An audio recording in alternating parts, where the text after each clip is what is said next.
Dari surat Al-Waqiah. Bentar ya, saya di Al-Quran.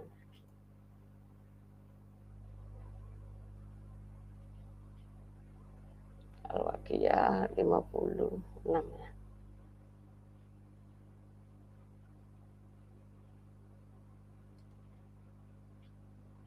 Ayat 10 sampai 38.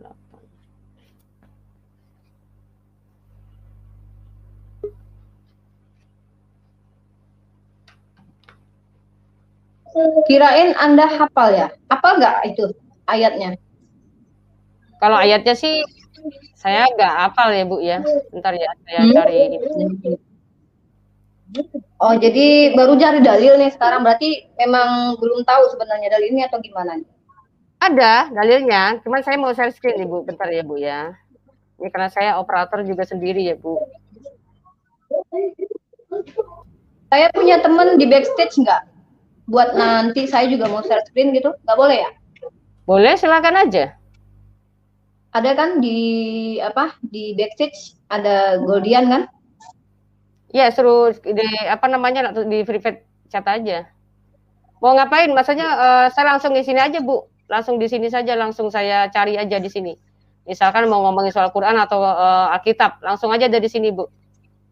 Enggak. Nanti seandainya saya butuh data, saya tentu harus share screen. Karena kan saya nggak bisa share screen karena ini saya pakai handphone kan. Iya, Ibu sebutkan saja, nanti biar saya share di sini Bu. Kita belajar bareng-bareng.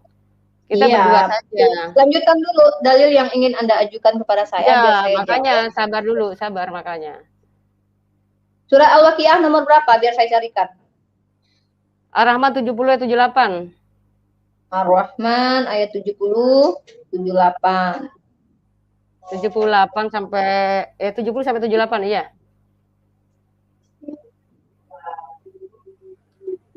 Ya bentar ya, saya share screen.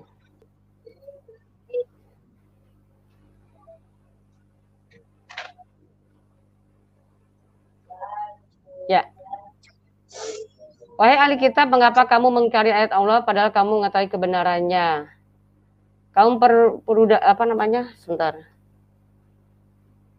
Ini sampai 78. Kata beriman. Panjang banget ya.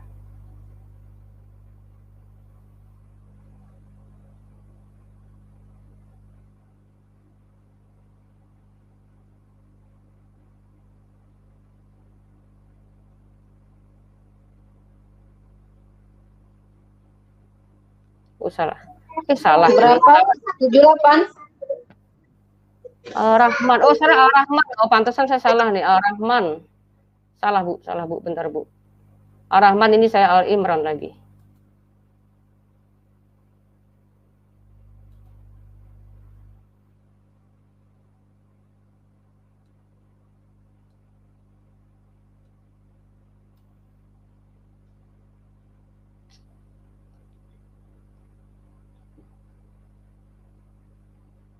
Sambil ngobrol dong Mbak Fatimah. Ya, ya, bentar, Bu.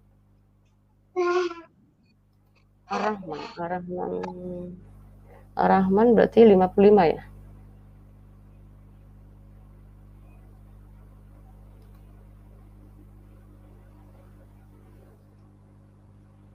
Ya, 70.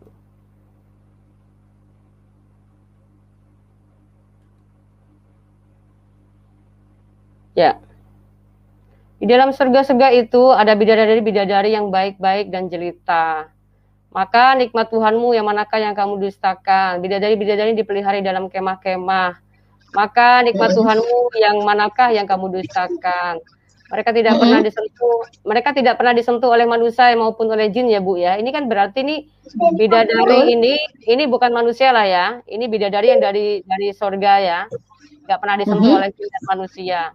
Lalu maka nikmat Tuhanmu manakah yang kamu dustakan? Mereka bersandar pada bantal-bantal yang hijau. Nah ini kan berita soal surga para laki-laki nih Bu. Ini bidadari surga kan para laki-laki. Maksudnya gimana nih? Emang ada surga perempuan, surga laki-laki gitu? Bukan Bu. Ini kan maksudnya bidadari Bu. Ini diperuntukkan untuk siapa Bu? Untuk laki-laki atau perempuan? Iya, untuk Untuk laki-laki, tapi kan laki-laki. nggak ada surga Nah, untuk laki-laki, surga untuk nah perempuan coba, kan nggak ada.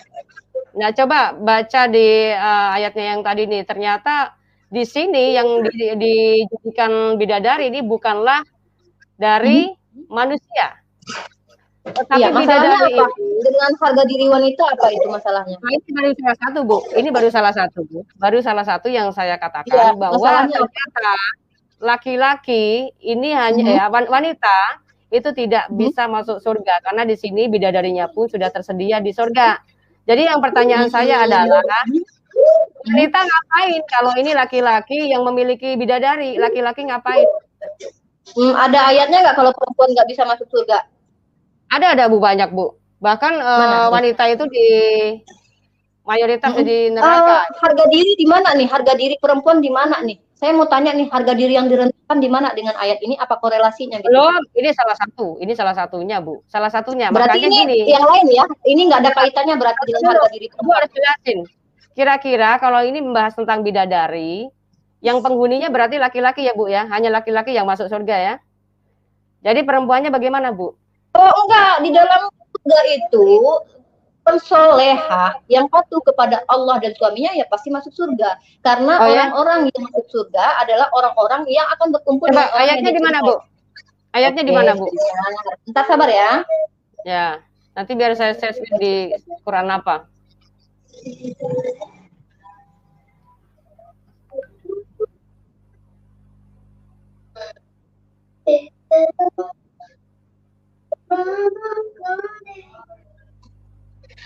Oke, sebentar ya.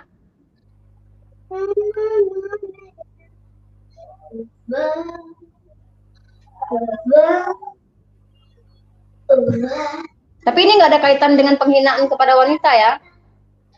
Loh, ini kan kitab Anda, masa menghina? Bagaimana Enggak kan Anda ceritanya bilang kita tadi, oh, menghina? kenapa kok perempuan dihina di situ katanya kan di Islam. Kalau saya melihat bahwa wanita kok saya bilang kok nggak ada yang di surga ya, kenapa bisa dijadikan mayoritas neraka Kayak udah begitu? pernah masuk surga aja Anda. Ih, Loh, kan kitab Anda yang bilang. Makanya coba dulu kalau misalnya muslimah ya bisa masuk sabar. surga itu gimana caranya? Coba kita pengen lihat ini. Nah, sabar. Bentar.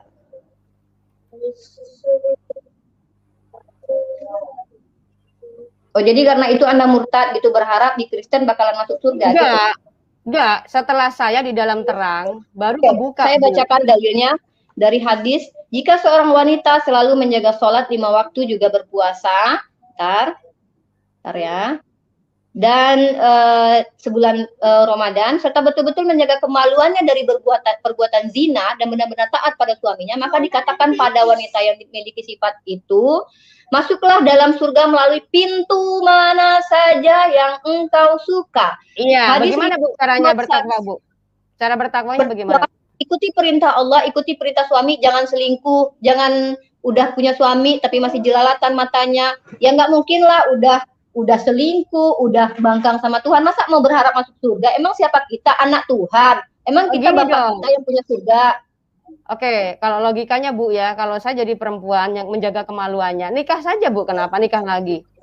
Ya kan? Maksudnya ini gimana nih? Boleh nikah lagi nggak muslimah? Boleh nikah lagi nggak muslimah? Maksud Anda poliandri? Apa sih korelasi pertanyaan Anda? Ini kok saya menjawab begini loh. Karena gini, tadi kan suruh menjaga kemaluan.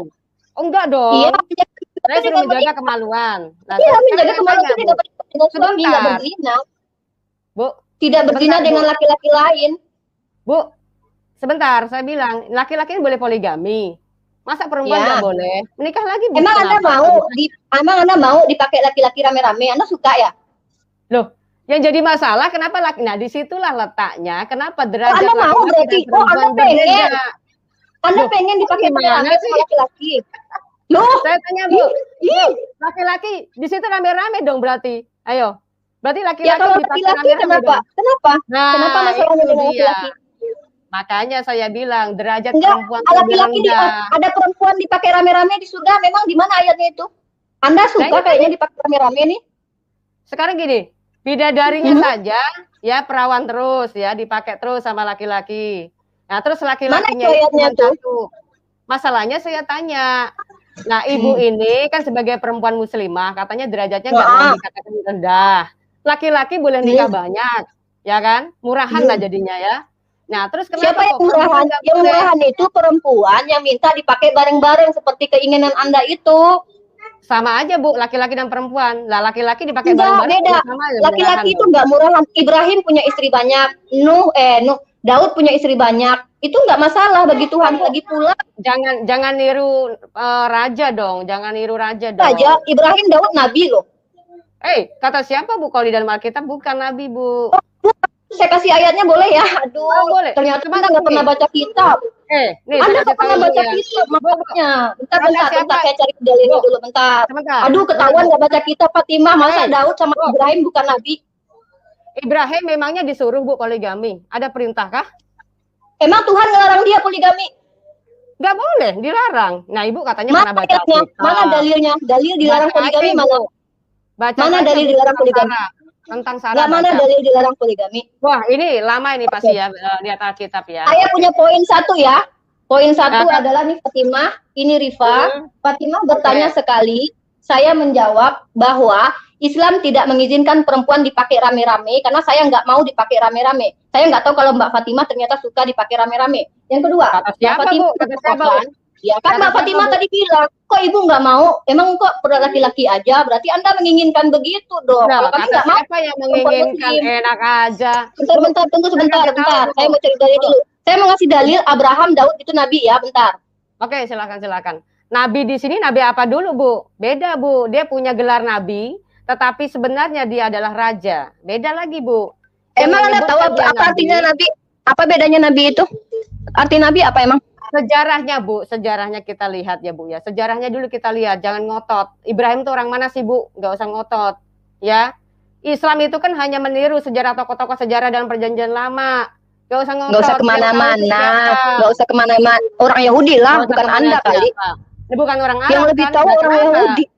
Kenapa orang Arab so tahu? Kok lari-lari ini Mbak Fatimah? Tunggu. Poinnya udah melebar deh. Tadi katanya perempuan dihina. Saya kasih dalilnya nggak ada tuh perempuan dihina. Di situ, makanya saya mau kasih dalil komparasi boleh dong. Udah dua yang harus saya kasih kepada Anda. Sebentar, Bu. Pertama, jangan nyocas terus dong. Jangan nyocas terus. Saya kasih tahu di situ. Itulah perbedaannya. Perempuan punya keinginan nafsu yang lebih tinggi, tetapi nggak boleh menikah lagi. Harusnya boleh dong. Tidak. Oh, berarti Anda pengen bilang aja kali. Bu, saya tanya, kenapa laki-laki boleh? Ya karena memang kodratnya laki-laki itu dia bisa menikahi atau berhubungan dengan banyak wanita. Faktanya Abraham, Daud, Salomo punya istri banyak. Ibu tahu nggak Injil isinya tentang Abraham bukan? Injil emang apa? Injil apa menurut kamu? Ya sekarang kok kelari ke Injil makanya ternyata tadi ini Mbak Fatimah ini nggak mau punya moderator karena dia mau lari-lari nih, dia nggak mau fokus. Jangan iya dong. Kita kembali ke kehinaan perempuan. Saya nggak mau lari, saya nggak mau ngikutin alur Anda. Saya sudah banyak mengikuti Anda. Saya nggak mau juga begitu dong. Anda mau seenak-enaknya aja mentang-mentang di channel Anda gitu ya. Saya Kristen Bu, saya Kristen Bu. Lalu apa urusannya di Saya Kristen Bu, saya pengikut Yesus Bu, saya pengikut Yesus Bu. Anda mau mengikuti Donald Trump bagi saya nggak masalah ya Pak ya. Saya nggak peduli. Jangan maksa dong, saya mengikut Yesus. Betul, saya mengikut Yesus. Saya mengikut Yesus bukan pengikut Muhammad. Emang bukan. Terus? Nah, Yesus mengajarkan itu tidak boleh Bu, berpoligami tidak boleh Bu. Karena berarti Abraham itu boleh. Berarti Abraham itu bukan nabi. Ada perintah. Mana dalil larangannya? Mana larangannya? Nah, makanya di situ tahu Abraham menikah di mana? Coba sini. Larangannya mana? Di situ dilarang, memang dilarang. Nggak ada ceritanya. Kalau dirimu misalnya perintah, dirimu bilang katanya Abraham itu disuruh untuk berpoligami. Sini dalilnya, sini. Justru saya nggak di dalam Islam pun tidak disuruh. Kata di dalam Islam nikahilah 4, 3, 2, 1 kalau kamu sanggup berlaku adil. Tadi kalau kamu ini didajikan dengar dulu. Boleh saya ngomong nggak? Oke, ngomong dulu silakan. Sunnah nabimu istrinya berapa Bu? Istrinya berapa itu? Katanya kalau mau takwa ngikutin sunnah Rasul. Sunnah Rasul bininya banyak Bu. Nah kalau sudah bininya banyak, ibu masa perempuan mau Bu? Misalnya anak ibu dinikahi lagi, ya kan? Dipoligami, dinikahin sama kakek misalkan. Masa boleh Bu? Ya kan? Nah coba Ibu bantah. Apakah itu nabi yang Apanya benar? yang mau saya bantah? Yang mau saya bantah apa? Saya mau ngasih dalil sama Anda. Kita mau kembali ke Makanya tadi perempuan itu kembali terhina. kepada awal, kembali kepada awal tadi. Kenapa saya dulu Perempuan. menganggap bahwa Nabi Muhammad itu adalah nabi yang suci, gitu kan? Tapi ternyata ketika saya masuk Kristen, ya ampun, maaf ya, saya merasa bahwa Muhammad adalah lebih Ya rendah daripada alasannya. Yesus. Lebih rendah Kenapa? daripada Yesus. Ya kenapa? Ya itu, anak kecil juga Apa? dinikahin, istrinya juga banyak, ya kan? Nah, Terus apakah itu seorang nabi yang memberikan teladan? di kitab orang Israel aja, Daud seorang nabi itu di kisah para rasul, dia bahkan mengintip orang lain mandi. Itu Tuhan ditegur yang apa? kamu sembah itu, Perintah bukan? Tuhan Perintah yang kamu Tuhan bukan? sembah. Saya Perintah boleh bukan? ngomong nggak sih? Oke, silakan Anda dulu yang ngomong. Saya nggak mau kayak mak-mak pasar kayak gitu ya, sorry ya. Saya Nah nggak kan punya. sudah, Anda sudah menjawab. Belum selesai. Saya belum bisa selesai ngomong. Belum selesai. Saya ngomong, Anda dirocot. Ya udah ngomong dulu. Lanjut, silakan. Lanjut. Kenapa si Oke, Daud intip? Oke, Anda mengatakan seorang nabi nggak boleh gini, nggak boleh gini karena menikah banyak istrinya. Sementara Abraham itu seorang nabi, punya istri lebih dari satu. Daud adalah seorang nabi di dalam kisah para rasul. Dia juga memiliki istri lebih. Kenapa Anda yang keberatan sementara Tuhan saja bahkan mengatakan Daud di dalam kitab Raja-Raja, dia sudah menjalankan perintah Tuhan dengan benar. Dan Anda mengatakan bahwa Daud dan Abraham itu bukan nabi. Saya mau memberikan ayatnya dulu. Santai bisa? Saya kasih ayat dulu. Boleh ya? Bentar. Daud dan Abraham itu adalah nabi. Ingat ya.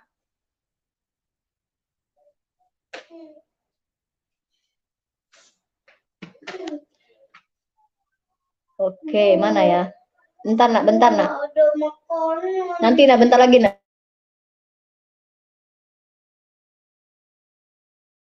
Bentar, Begini, saya Bu. mau ambil di handphone ini. Saya mau tutup dulu karena di handphone ini data-data saya bentar. Ya, kalau di dalam perjanjian baru ada rasul yang menyebutkan bahwa dia seorang nabi, Daudnya ya.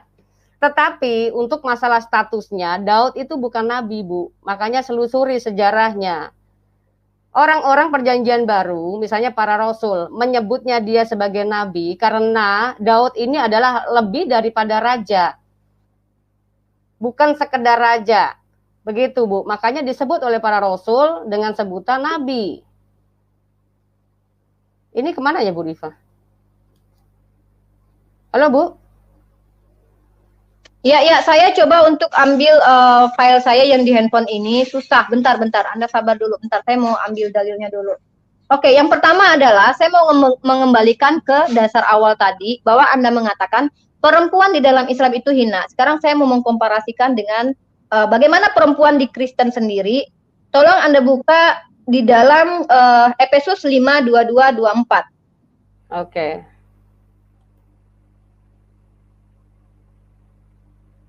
Efesus 5 2:24. Efesus 5 apa Efesus 2, Bu? Bentar. Efesus 5:22 sampai 24.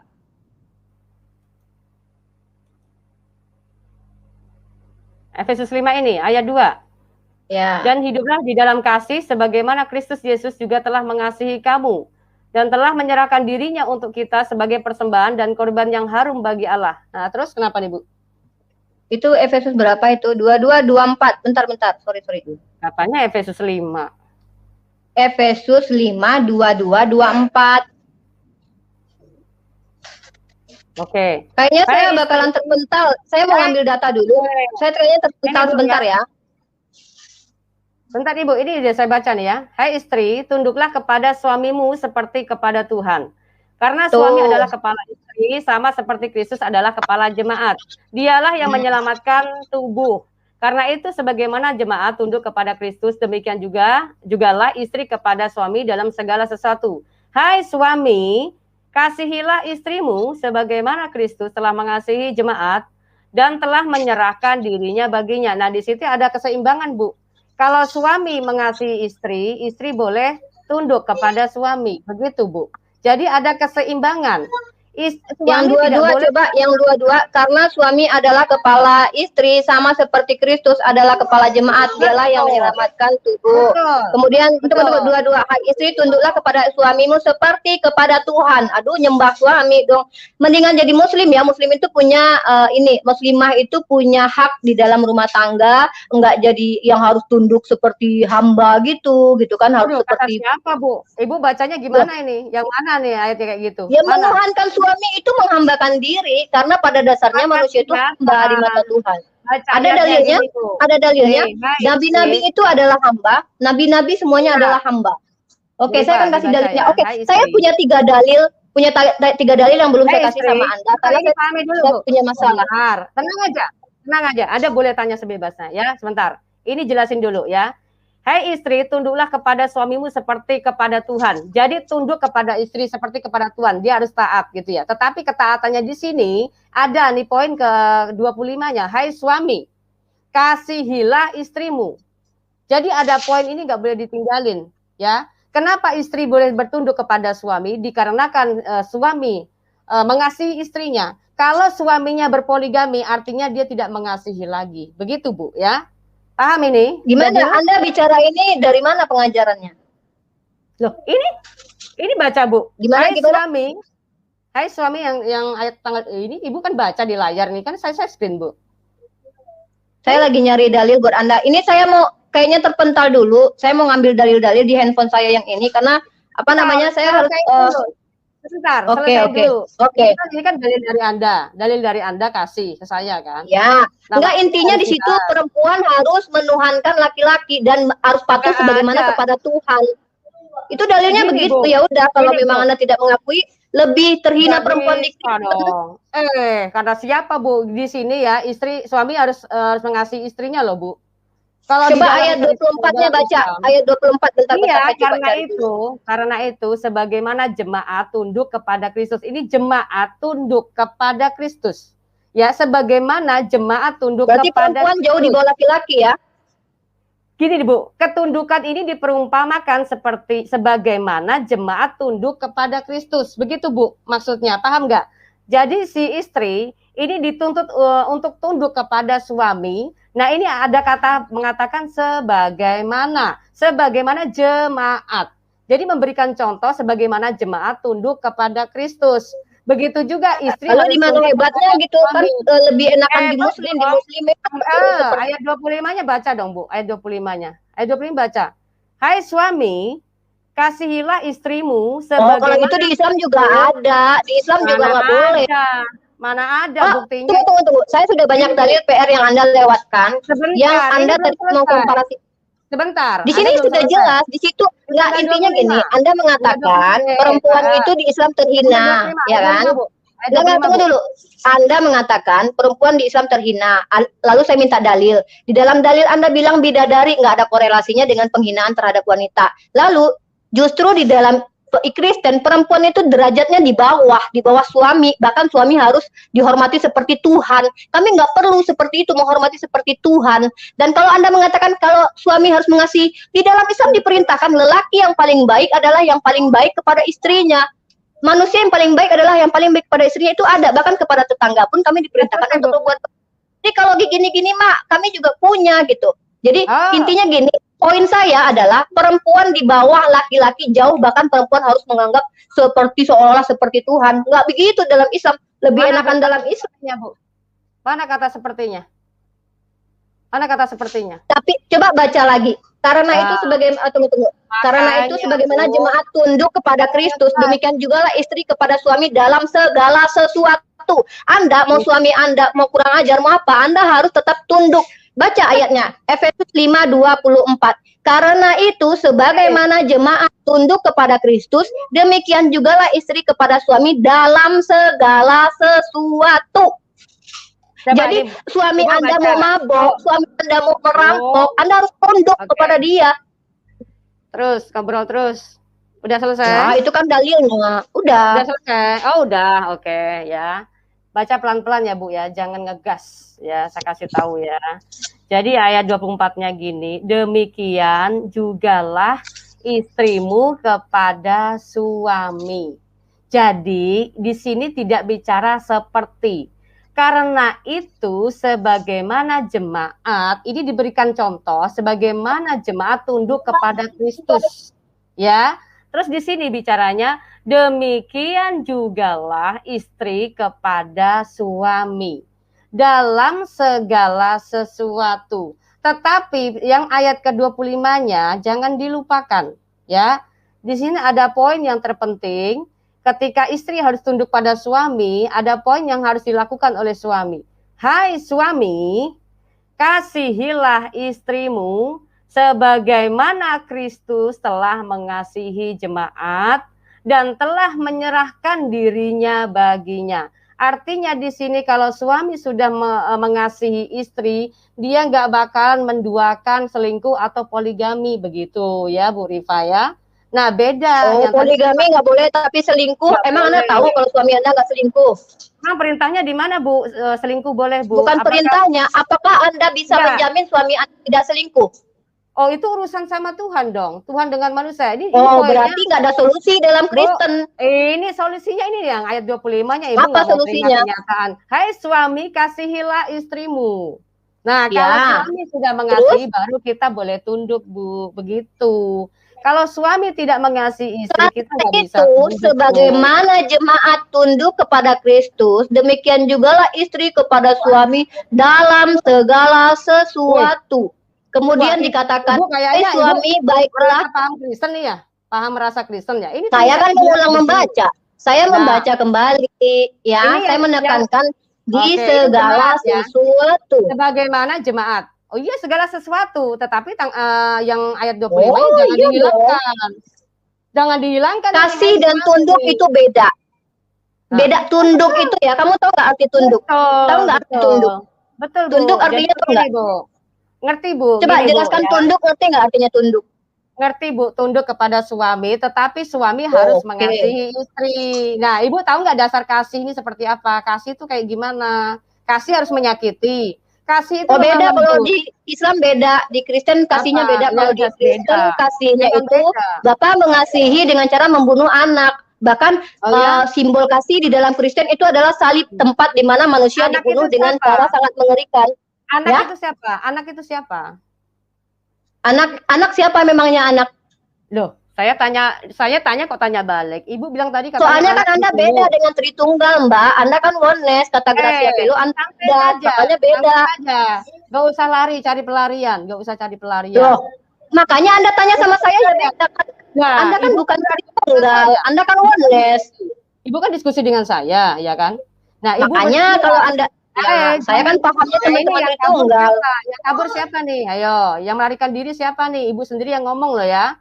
Ibu sendiri tadi bilang katanya simbol kasih itu di dalam kekristenan itu mengorbankan anak. Anak ini siapa maksudnya? Saya tanya ke Ibu kan gitu. Lebih enak kan tinggal jawab. Anak itu di dalam Tritunggal adalah pribadi Allah yang lain yang menjelma menjadi manusia, yaitu Firman yang menjelma. Artinya anak Maryam, seorang ibu punya anak, melahirkan anaknya ke dunia dengan penuh kasih disayanginya, kemudian besar segede gaban, umur 33, dibunuh sama Tuhan untuk menebus dosa Anda yang jahat, Anda yang apa? Yesus ya, Bu? Kenapa? Yesus ya maksudnya? Yesus ya? Ibu mau bilang Yesus? Ya dong, Yesus dong. Oh, Yesus. Yesus bapaknya siapa, Bu? Yesus nggak punya bapak, kan? Oh, nggak punya bapak. Oh, jadi Ibu pakai ukuran Tritunggal. Ibu tadi pakai ukuran Tritunggal. Ada bapak, ada anak, ada Roh Kudus. Ya, kalau Tritunggal gitu. Ya, ada bapak, ada anak dan Roh Kudus. Nah, berarti di bapak ini siapa? Bapak ini siapa? Anda nanya perspektif Tritunggal, saya sudah jelaskan bahwa Bapak menurut Tritunggal adalah pribadi lain. Mereka punya 3 pribadi, tapi satu katanya tuh satu itu juga gitu kan. Nah, kalau menurut Anda gimana? Bapak itu siapa? Bapak itu siapa? Yesus siapa menurut Anda? Kan saya diskusi sama Anda. Tanya balik lagi. Loh, makanya kan Anda kan tuh kan lucu. Saya kasih tahu paham Tritunggal, Anda bilang kan Ibu pakai paham Tritunggal. Nah, sekarang saya tanya Anda. Katanya Ibu diskusi sama saya. Sekarang saya tanya Anda. Menurut Anda siapa itu Bapak? Bapak itu adalah Yesus itu sendiri. Aku dan Bapak adalah satu. Berarti Yesus bunuh diri. Kenapa? Yesus bunuh diri berarti. Berarti Yesus bunuh diri. Gini, Tuhan kita adalah Dia kan mati. Bu. Bu, kalau mau dijelasin jangan nyerocos. Kalau Ibu mau nanya saya jelasin. Tapi kalau Ibu merasa pintar, ya udah Ibu yang jelasin. Gimana? Ibu merasa tahu tentang Tritunggal? Loh, kok saya merasa tahu tentang Tritunggal? Saya punya teman Tante Uti udah jelaskan Tuhannya omnipresent. Gimana? Ya udah, gimana kamu itu Tuhannya omnipresent. Oke, kalau Tuhan omnipresent menurut Tante Uti, Bang Rudi Yohanes, Bang Erben mengatakan bahwa Pak Deki Ngadas, Pak Esra Soru, bahwa menurut mereka itu Tuhannya omnipresent, Pret. Nah, jadi Anda ini menurut Gracia Pelo tuh bidat, Mbak, karena menurut Anda yang mati di tiang salib itu adalah Bapak. Ketika Bapak mati, nggak usah mencari enggak, ini kan pendapat dari ahli. Gracia Pelo kan ahli. Sepengetahuanmu tentang Bapa, Anak, dan Roh Kudus itu apa? Kan saya kasih tahu. Saya tanya, saya kan kasih Bapaknya tahu. Yesus siapa? Bapaknya Yesus tadi siapa? Ibu bilang nggak tahu. Yesus kan nggak punya bapak. Yesus kan nggak punya bapak. Ibu nggak punya bapak, tapi kok bisa menyebut tadi bapak? Anak, saya kan pakai paham Tritunggal. Gimana sih Anda ini kok aneh? Saya kan saya kok di situ yang ngajarin saya. Emang situ paham Tritunggal? Saya katakan paham Tritunggal. Anda kan bukan Tritunggal, Mbak. Kok jadi mentok di sini kita? Saya Tritunggal juga bisa. Saya juga ngerti, paham. Nah, saya kasih tahu, Bapak ini siapa menurut kamu? Bapak ini siapa? Bapak ini Bapaknya apa, Yesus maksudnya? Oh, kalau di dalam pemahaman yang saya baca, Yesus itu mengatakan, aku akan pergi ke Bapakku dan Bapakmu, Allahku dan Allahmu. Artinya Tuhannya Yesus. Oke, stop. Berarti di sini jelas bahwa Muhammad lebih jauh derajatnya lebih rendah daripada Yesus karena Yesus punya Bapa di sorga, begitu? Berarti Yesus itu punya Bapa di sorga, artinya dia hasil hubungan intim antara Bapa dengan Maryam gitu. Ya dong, katanya punya Bapa di surga. Gimana sih? Masa punya Bapa di surga tapi gimana coba? Harusnya Ibu malu. Kalau Ibu menjadi Islam. Kok saya malu? Bapak apa artinya? Saya tanya, Bapak apa artinya? Enggak, Bapak artinya gini. Bapak artinya apa? Ibu kena skakmat dulu. Sebentar, saya kasih skakmat Ibu. Enggak, Bapak Ibu bilang. Bapak artinya apa? Tadi kan Ibu udah bilang Bapaknya Yesus. Yesus kembali kepada Bapa. Bapaknya Yesus siapa? Berarti Tuhan. Itu yang di sorga gitu kan. Bapak di sorga kan. Nah, kalau Yesus itu anak Allah, ya dia punya Bapa di sorga. Anak Allah gimana nih? Anak Allah, anak hasil hubungan badan. Muhammad jadi apa, Bu? Muhammad jadi apa? Nabi Muhammad jadi nabi. Nabi Muhammad nggak pernah jadi Tuhan. Berarti dia lebih rendah derajat daripada Yesus ya, Dil ya? Emang kriteria rendah dan tinggi apa?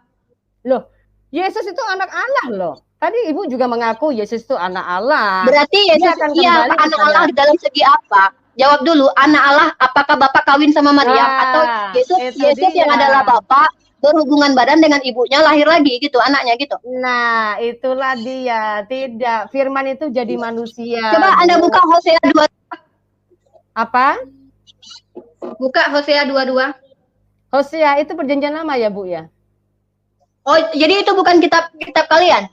Oh, makanya Ibu harus paham, Bu. Kalau bicara tentang Yesus, gitu. Berarti Tuhan yang di dalam kitab jangan gitu-gitu dong. Oh, jangan gitu-gitu. Emang Ibu selama ini mempelajari Alkitab itu ngertinya tuh apa sih? Ngertinya apa sih? Tahunya. Kenapa ya? Kenapa mengatakan mengimani kitab PL, tapi kok giliran dikasih kitab PL nggak mau terima? Kenapa ya? Padahal di situ kan katanya seperti itu. Tidak, kenapa nggak terima? Yang jadi masalah kalau membicarakan Yesus, Tuhan udah jadi manusia, itu beda.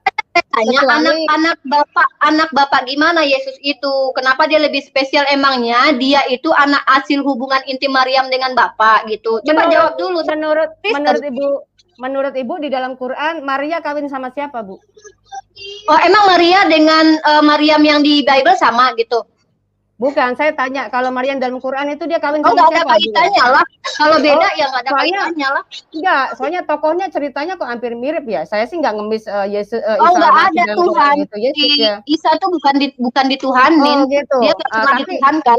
Tapi derajatnya sayangnya lebih tinggi ya, Bu ya. Derajatnya lebih tinggi daripada Muhammad. Kriteria derajat lebih tinggi ini maksudnya gimana?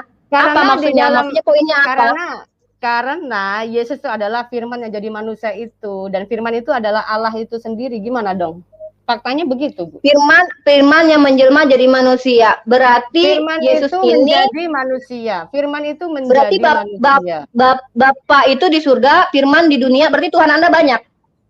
Kok Tuhan saya banyak gimana ya Bu ya ceritanya? Saya nggak ngerti kalau Kan Tuhannya banyak. si Firman kan di dunia tuh jalan-jalan ya kan, naik keledai ya kan, terus dia makan ikan goreng lah. Si Bapak di surga, berarti dua dong Tuhan Anda dua. Kalau menurut Ibu, apakah kita perjanjian lama Ibu beda dengan Allahnya Kok Ibu? Anda lari-lari mulu sih dari tadi? Kayaknya Anda tuh kayak lari-lari gitu ya. Saya Dia dari beri penjelasan. perempuan Kalau Ibu sampai pengen tahu tentang pribadi Tuhan kita itu, di dalam perjanjian lama tuh Tuhan itu sudah menampakkan diri kepada Abraham, Ishak dan buka Yakub. dulu Hosea 22. Kenapa sih takut banget? Hosea. Oh enggak, santai aja Bu, santai aja. Jangan bilang takut-takut, santai aja. Hosea ya, dalam perjanjian lama ya Bu ya. Oke. Hosea berapa Bu? Baca Hosea 22.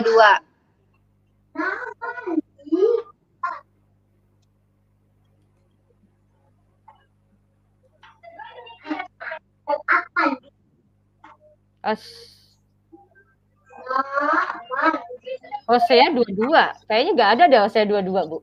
Hosea ayat 2, pasal 2 ayat 2. Oh, Hosea 2. Hosea 2 ayat 22.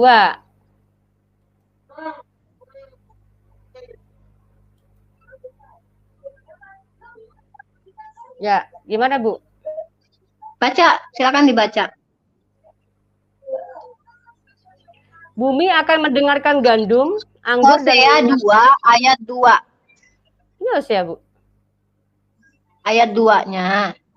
Oh, ayat 2. Adukanlah ibumu, adukanlah sebab dia bukan istriku dan aku ini bukan suaminya. Siapa ini istrinya siapa, Bapak itu? Ini siapa? Ini kitab apa? Ini kitab apa? Kitab Hosea. Saya tanya.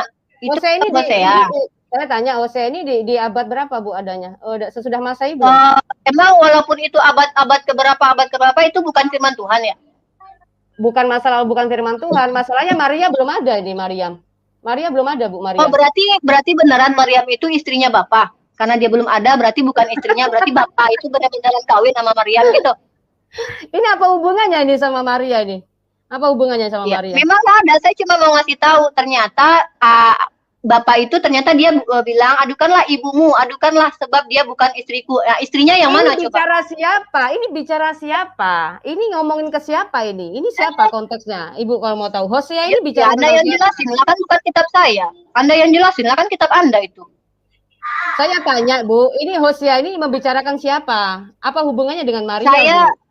Saya nggak punya Roh Kudus, jadi saya membaca kitab Anda. Adukanlah sebab dia bukan istriku dan aku ini bukan suaminya. Biarkanlah dijauhkan sundalnya dari mukanya dan jinanya di antara buah dadanya. Nah, istrinya Bapak emang siapa kalau dia bukan istrinya? Emang lain. Bu, Ibu ngomongin siapa? Ngomongin siapa, Bu? Kan ngomongin kitab Anda. Gimana sih? Memang jangan terketawa ini nggak nyambung. Nggak nyambung ini. Ini Hosea 2 ini apa sih? Mau ngebahas apa? Tuhan punya istri loh. Tuhan punya istri loh. Jadi Maryam itu dikawinin sama Tuhan, terus lahirlah Yesus gitu. Tuhan punya istri? Ini gimana nih? Katakanlah ya, kepada saudaramu laki-laki Ami dan kepada saudaramu perempuan Ruhama. Ini membicarakan siapa nih? Adukanlah ibumu. Ini apa ini? Sebab dia bukan istriku. Dan aku ini bukan suaminya. Berarti Tuhannya dari mukanya dan zinahnya dari antara buah dadanya. Ini membicarakan siapa, Bu? Lah itu Tuhan punya istri. Kata Anda kan tadi ya, saya sepakat dengan Anda. Kalau Yesus adalah Tuhan, berarti Tuhan itu mohon maaf ya, berhubungan dengan Maria terus lahirlah Yesus, begitu kan? Karena menurut Anda anak Yesus tuh punya papa. Papanya di surga, astaga naga papa di surga kan? Nah, papanya di surga, berarti Tuhan ya, papanya Yesus. Ya, berarti Anda sepakat dengan saya bahwa Yesus itu hasil hubungan badan antara papa dengan Maria. Ini ayatnya Maria mana? Kita lagi sama Maria mana? Ini membicarakan siapa? Ini bicarakan siapa? Ini Hosea di kitab apa? Hosea ini kitab apa? Loh, kok Anda nanya-nanya saya? Bukankah Anda si Laskar Kristus, wanita Kristus, pemberani yang harus mengalahkan muslimah? Ya udah. Bentar, saya mau ambil minum dulu untuk anak saya. Bentar. Aduh, ini orang gini gak jelas banget. Mau ngomongin Maria katanya Anda kan dijamah Tuhan. Jelaskan dong, jelaskan. Nah, Hosea ini saya kasih tahu Bu ya. Hosea ini perjanjian lama. Jadi Maria belum datang. Kalau Ibu misalnya membicarakan Yesus ini hadir. Berarti Maria istrinya Bapak. Maria istrinya Bapa. Gimana ya? Kalau misalnya Firman jadi manusia memakai rahim Maria, Ibu setuju nggak? Firman menjadi manusia. Kapan Yesus mengatakan kalau dia adalah Firman yang menjelma jadi manusia? Itu kata muridnya, Bu. Muridnya kepada Yesus kepada muridnya. Siapa itu? Kapan dia mengatakan kepada muridnya? Mana dalil? Apa namanya penjelasan? Pada saat Yesus hidup, saksi matanya itu siapa kalau bukan muridnya, Bu? Yesus kan punya murid. Ya. Gimana saya bisa percaya, Mbak, kalau seandainya di kitab Anda tuh banyak kontradiksi, ayat yang tambahin. Jadi saya harus detail dong percayanya. Bagaimana saya yakin bahwa itu benar-benar dari Yesus, bukan diada-adain. Ibu mau yang mana? Mau yang mana? Mau minta ayat yang mana? Sini saya kasih. Yang mana? Ini sudah semua di tentang saya cuma nanya di mana pernyataan Yesus bahwa dia adalah Firman yang menjelma. Firman yang menjelma itu bukan dia yang mengatakan sendiri, Bu, tetapi muridnya harus mengatakan. Gitu. Oh, nggak suka? Oh, berarti nggak ada. Bukan nggak setuju. Saya gini, kalau ada katanya Anda pengikut Kristus, Kristen. Kalau pengikut Kristus kan pengikut Yesus. Tapi Yesus nggak ngajarin, kenapa Anda percaya? Ibu gitu. Yohanes siapa? Yohanes siapa, lu? Masa Yohanes? Emang yang menulis kitab itu Yohanes apa, Mbak? Loh, ini kamu pikir Yohanes siapa? Emang Yohanes siapa? Pembaptis? Ya emang Yohanes apa? Coba, Yohanes kan banyak. Ada Yohanes Dibedius, Yohanes Pembaptis, Yohanes yang dipanggil Markus. Yohanes siapa yang membuat kitab itu? Begini, Bu, ya. Yesus itu punya murid, ya. Ke-12 murid salah satunya Yudas. Dan Yudas itu sudah berkhianat. Tapi Tuhan menggantikannya Rasul yang baru, yaitu Paulus. Paulus adalah seorang penjahat kakap yang luar biasa. Tetapi di jamah Tuhan Yesus, seperti kayak saya begini, di jamah Tuhan, terus dia dicelikkan matanya, lalu bisa melihat kebenaran bahwa ternyata Yesuslah itu Tuhan. Seperti itu, Ibu, ya. Jadi jangan. Saya bukan nanya itu, saya nanya di mana Anda tahu kalau yang menulis kitab itu adalah Yohanes muridnya Yesus, gitu loh. Pertanyaan saya nggak nanya Paulus loh, apa urusannya sama Paulus? Kok Anda jawab Paulus? Maksudnya yang menulis Injil menurut Ibu siapa? Yang menulis Injil? Memangnya Anda tahu siapa penulis Injil? Katanya Yohanes Dibedius. Mana buktinya kalau itu Yohanes Dibedius yang menulisnya? Saya tanya, Bu, gini aja deh, Bu. Ibu menolak Injil. Nah, saya tanya, proses kitab Injil yang bikin siapa? Menolak Injil yang mana nih? Injil yang mana dulu nih? Injil yang mana emangnya? Ibu setahunya Injilnya mana? Kalau enggak, emang ada Injil Yesus? Injil Yesus ada nggak? Loh, emang Injil Yesus ada, Bu? Injil Yesus itu kayak apa? Ya nggak ada kan? Injil Yesus nggak ada kan? Enggak, saya tanya. Yang bawa Injil siapa? Yang bawa Injil siapa? Yang bawa kabar baik siapa? Yang bawa kabar baik siapa? Yesus, Yohanes, Paulus, atau siapa? Kabar baiknya itu siapa? Yang membawanya siapa? Nah, kabar baiknya dulu siapa? Ibu tahu nggak? Oke, berarti ada orang yang melihat kejadian tentang Yesus lalu mengabarkannya. Bagaimana saya bisa percaya kalau itu benar-benar orang itu yang menyaksikan, dia yang menulis? Mana bukti-buktinya? Oke, kalau begitu, gini aja, Bu. Kalau seandainya Injil ini nggak dipercaya, kenapa dibenarkan sama Allah, Bu? Mana yang dibenarkan Allah? Bukan Injil Matius, Injil Lukas, Injil Barnabas. Sorry. Oke. Berarti ini bukan Injil. Jangan lari dulu. Saya minta di mana Injil Yesus, karena Yesus yang membawa kabar baik. Kemudian yang kedua adalah siapa penulis kitab Yohanes. Jangan lari dulu. Menurut dari Ibu itu banyak yang mental deh. Injil itu apa? Injil itu apa menurut Ibu? Injil berasal dari kata Evangelion yang adalah kabar baik. Kabar baiknya yang memberi kabar kan Yesus. Kabar baik ini sudah berubah kitab apa belum? Kok berubah kitab? Emang Yesus bawa kitab nenteng kemana-mana gitu? Bagus, itu pinter, baru saya kasih tahu. Terus supaya Ibu tahu. Nah, jadi ketika Yesus mengabarkan Injil, gini, segala firman yang kau berikan telah aku sampaikan kepada mereka. Itu siapa yang nulis? Siapa yang nulis pada saat itu? Siapa sampaikan? Yang menyampaikan siapa? Yang menyampaikan siapa? Yang menyampaikan Yesus siapa? yang menyampaikan. Yesus yang menyampaikan. Berarti itulah firman yang menjadi manusia, makanya dia berfirman. Jadi firman menerima firman lagi. Firman menerima firman lagi. Firman menjelma terus dia menerima. Gimana? Loh, Anda baca di kitab Anda, segala firman yang kau berikan. Dengar dulu dalilnya. Firman itu jadi manusia, Bu. Bukan jadi kalau gitu kenapa? Segala firman yang kau berikan telah aku berikan kepada mereka. Artinya firman yang menjelma menerima firman lagi. Karena dalilnya gitu. Segala firman yang kau berikan telah aku berikan kepada mereka. Udah selesai, Bu? Ya. BTW siapa penulis kitab Yohanes? Jawab dulu, saya mau ini aja deh. Saya nggak mau banyak-banyak. Siapa penulis kitab Yohanes? Udah itu aja. Penulis kitab Yohanes sendiri, Bu, menulis, Bu. Buktinya apa? Loh, kok buktinya apa? Para murid itu menulis ya, tetapi dirangkumkan oleh Markus dengan Lukas. Markus dan Lukas itu menyelidiki dan menyatukan musab-musab yang sudah tertulis oleh rasul-rasul yang lain, misalnya kayak Yohanes, Matius, Petrus, lalu disatukan. Oh, berarti hasil penyelidikan. Dikanonisasikan. Kok hasil penyelidikan? Bukan cuma hanya menyelidiki. Loh, tadi Anda yang bilang kok. Ya, Anda yang bilang. Nah, murid menyelidiki. Ibu mau dijelasin nggak? Ibu mau dijelasin nggak? Ibu mau dijelasin ya, nggak? Silakan. Kalau gitu Ibu jelasin. Pertanyaan saya singkat, siapa penulisnya? Saya udah kasih tahu bahwa siapa? penulisnya itu adalah Yohanes. Mana buktinya? Petrus. Ibu, mana buktinya? Tertulis ini apa? Tertulis ini apa? Oke, baca penutup kitab Yohanes Anda. Baca paling akhir penutupnya. Oke. Yang mana, Bu? Yohanes yang mana? Paling akhir penutupnya. Yohanes paling akhir penutup.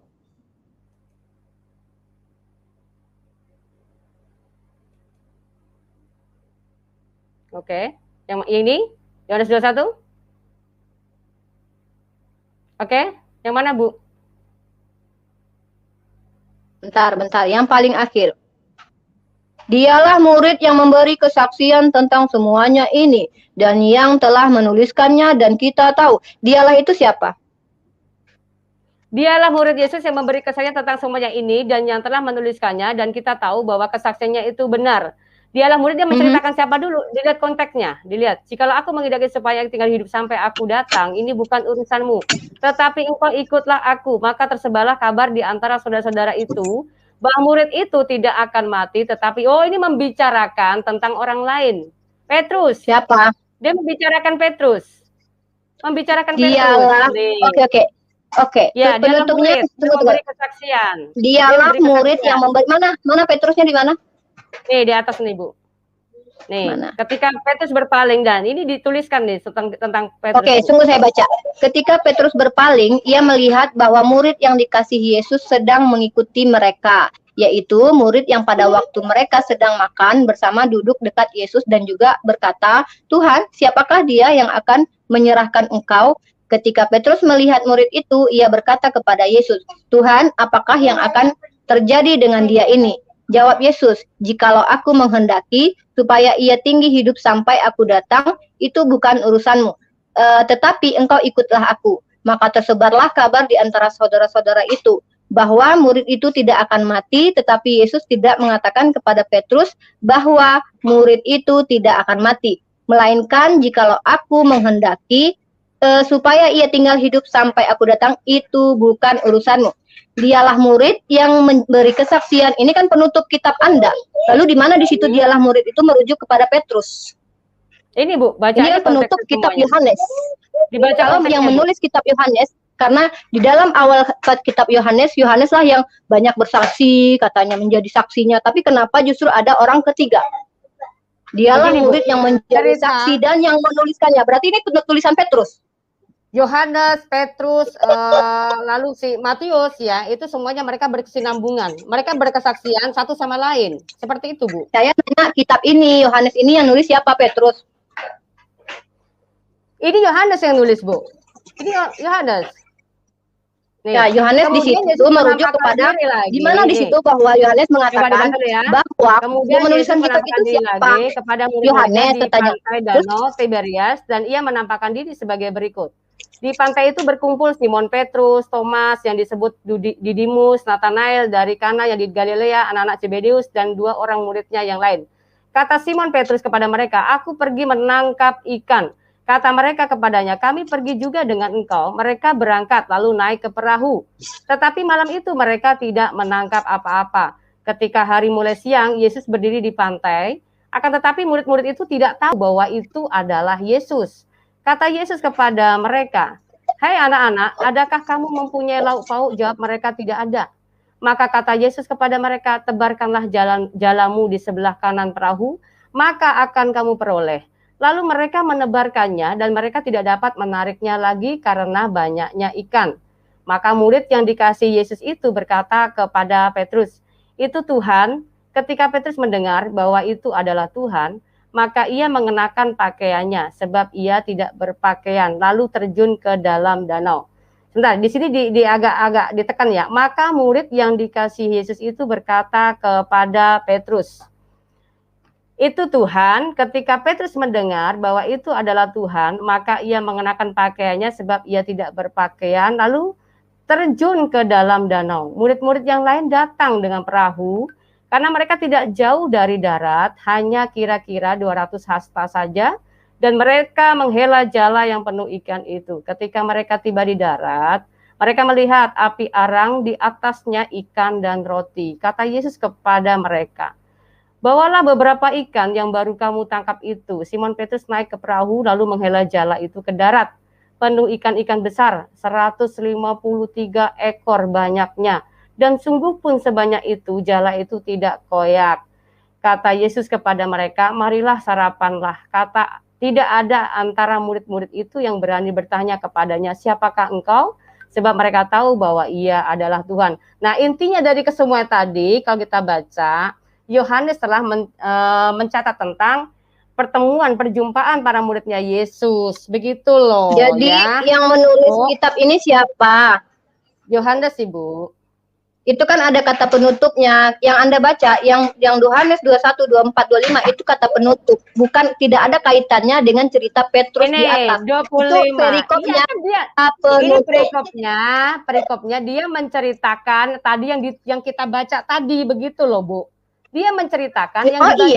Itu terserahlah, nggak ada korelasinya. Saya bertanya, kalau Anda mau membuktikan bahwa Yohaneslah yang menulis kitab ini, maka di kata penutup kitab ini, ingat ya, di kata penutupnya, ini nggak ada kaitannya dengan pernyataan di atas. Ini kata penutup.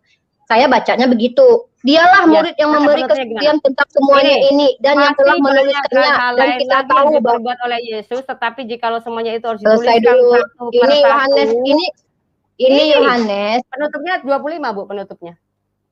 24 dan 25. Perikopnya di aplikasi Bible yang saya baca, itu kata penutupnya 24 dan 25.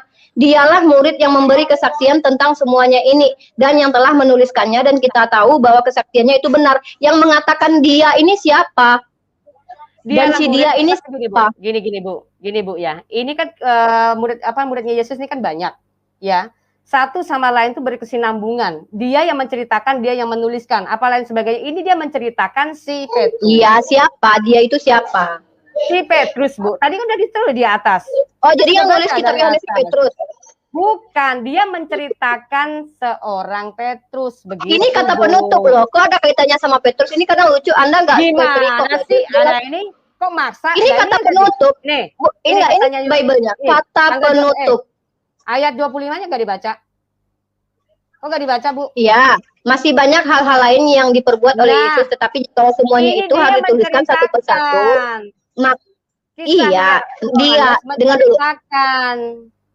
Dialah murid yang banyak nih. Dialah yang tadi di sini kita udah baca, itu adalah Petrus. Begitu, Bu. Oh, berarti Yohanes menuliskan kisah Petrus gitu. Maksudnya Yohanes ini menuliskan Petrus yang cerita Yohanes kita lagi gitu. Dibaca tadi. Konteksnya kita lagi baca. Kita lagi ngebaca tadi. Iya, makanya saya tanya. Berarti Petrus itu memberikan kepada Yohanes gitu. Ini ceritanya nih, Bu nih ya. Ini makanya baca. Iya, saya tanya poinnya aja. Nggak usah berlebar. Udah dijelasin, Ibu mau jawaban apa? Saya mau menyimpulkan. Saya mau menyimpulkan apakah benar bahwa Yohanes itu menyalin pernyataan Petrus. Aduh, ini orang ini nggak jelas banget. Loh, saya nanya gimana sih? Saya nanya, apakah kan Anda yang bilang? Saya udah jawab, Ibu nggak mau. Saya udah jawab, Ibu nggak mau. Saya kasih tahu. Mana Anda nggak jawab? Anda nggak memastikan kok. Anda cuma baca ayat dari atas, saya baca lagi. Jangan nyocos terus. Saya kasih tahu, ini yang menulis adalah Yohanes. Dia telah menceritakan tentang banyak nih. Muridnya banyak tadi di sini, tetapi dia memberikan memfokuskan tentang siapa yang dituju, yang dimaksud tadi. Orang yang dimaksud tadi kita sudah baca dari atas. Kalau enggak, Ibu baca semua dulu dari atas ya. Ulang lagi kalau gitu, Ibu baca sendiri dah. Itu kan nggak ada kaitannya dengan di atas. Itu semua kata penutup. Kalau semua kata ada. Oh, berarti Anda mau mencatatkan perikopnya. Kalau baca kitab nggak boleh nyomot satu ayat, nggak boleh, harus dibaca semua supaya bisa paham. Nih yang dibicarakan tadi siapa?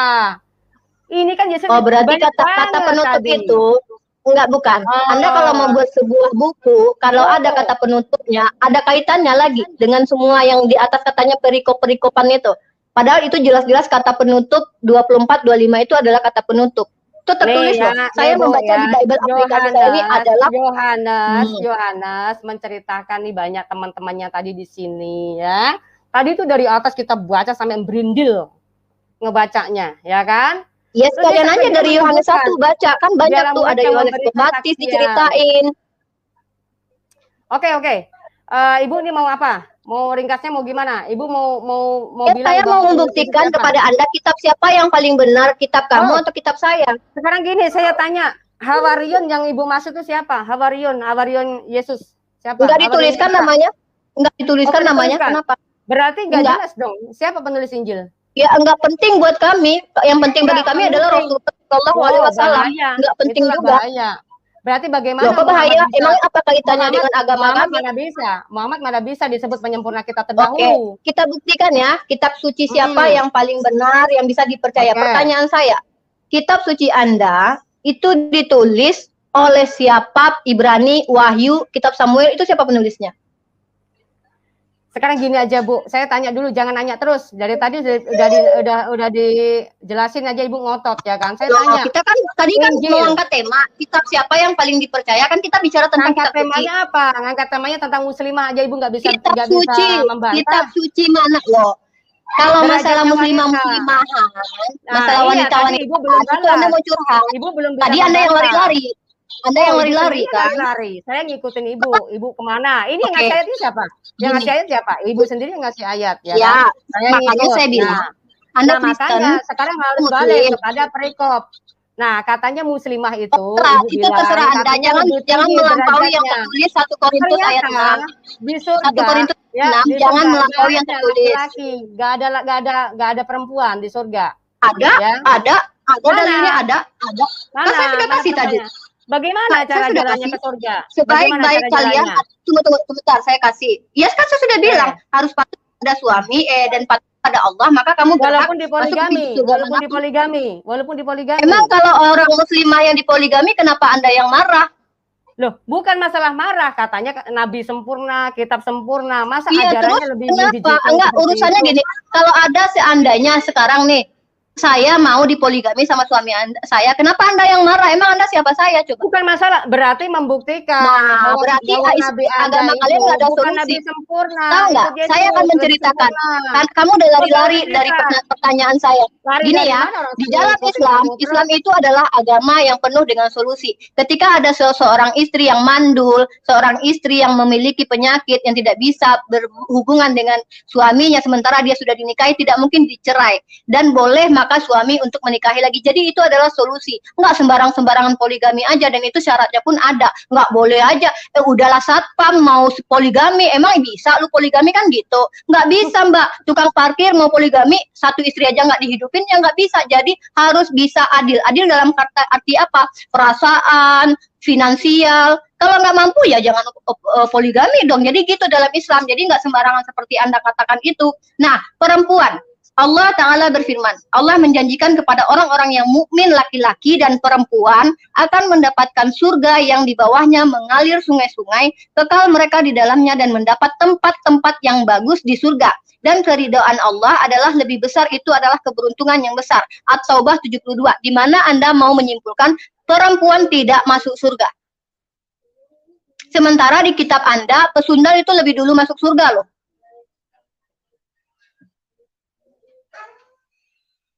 Ayo. Udah, Bu Rifa?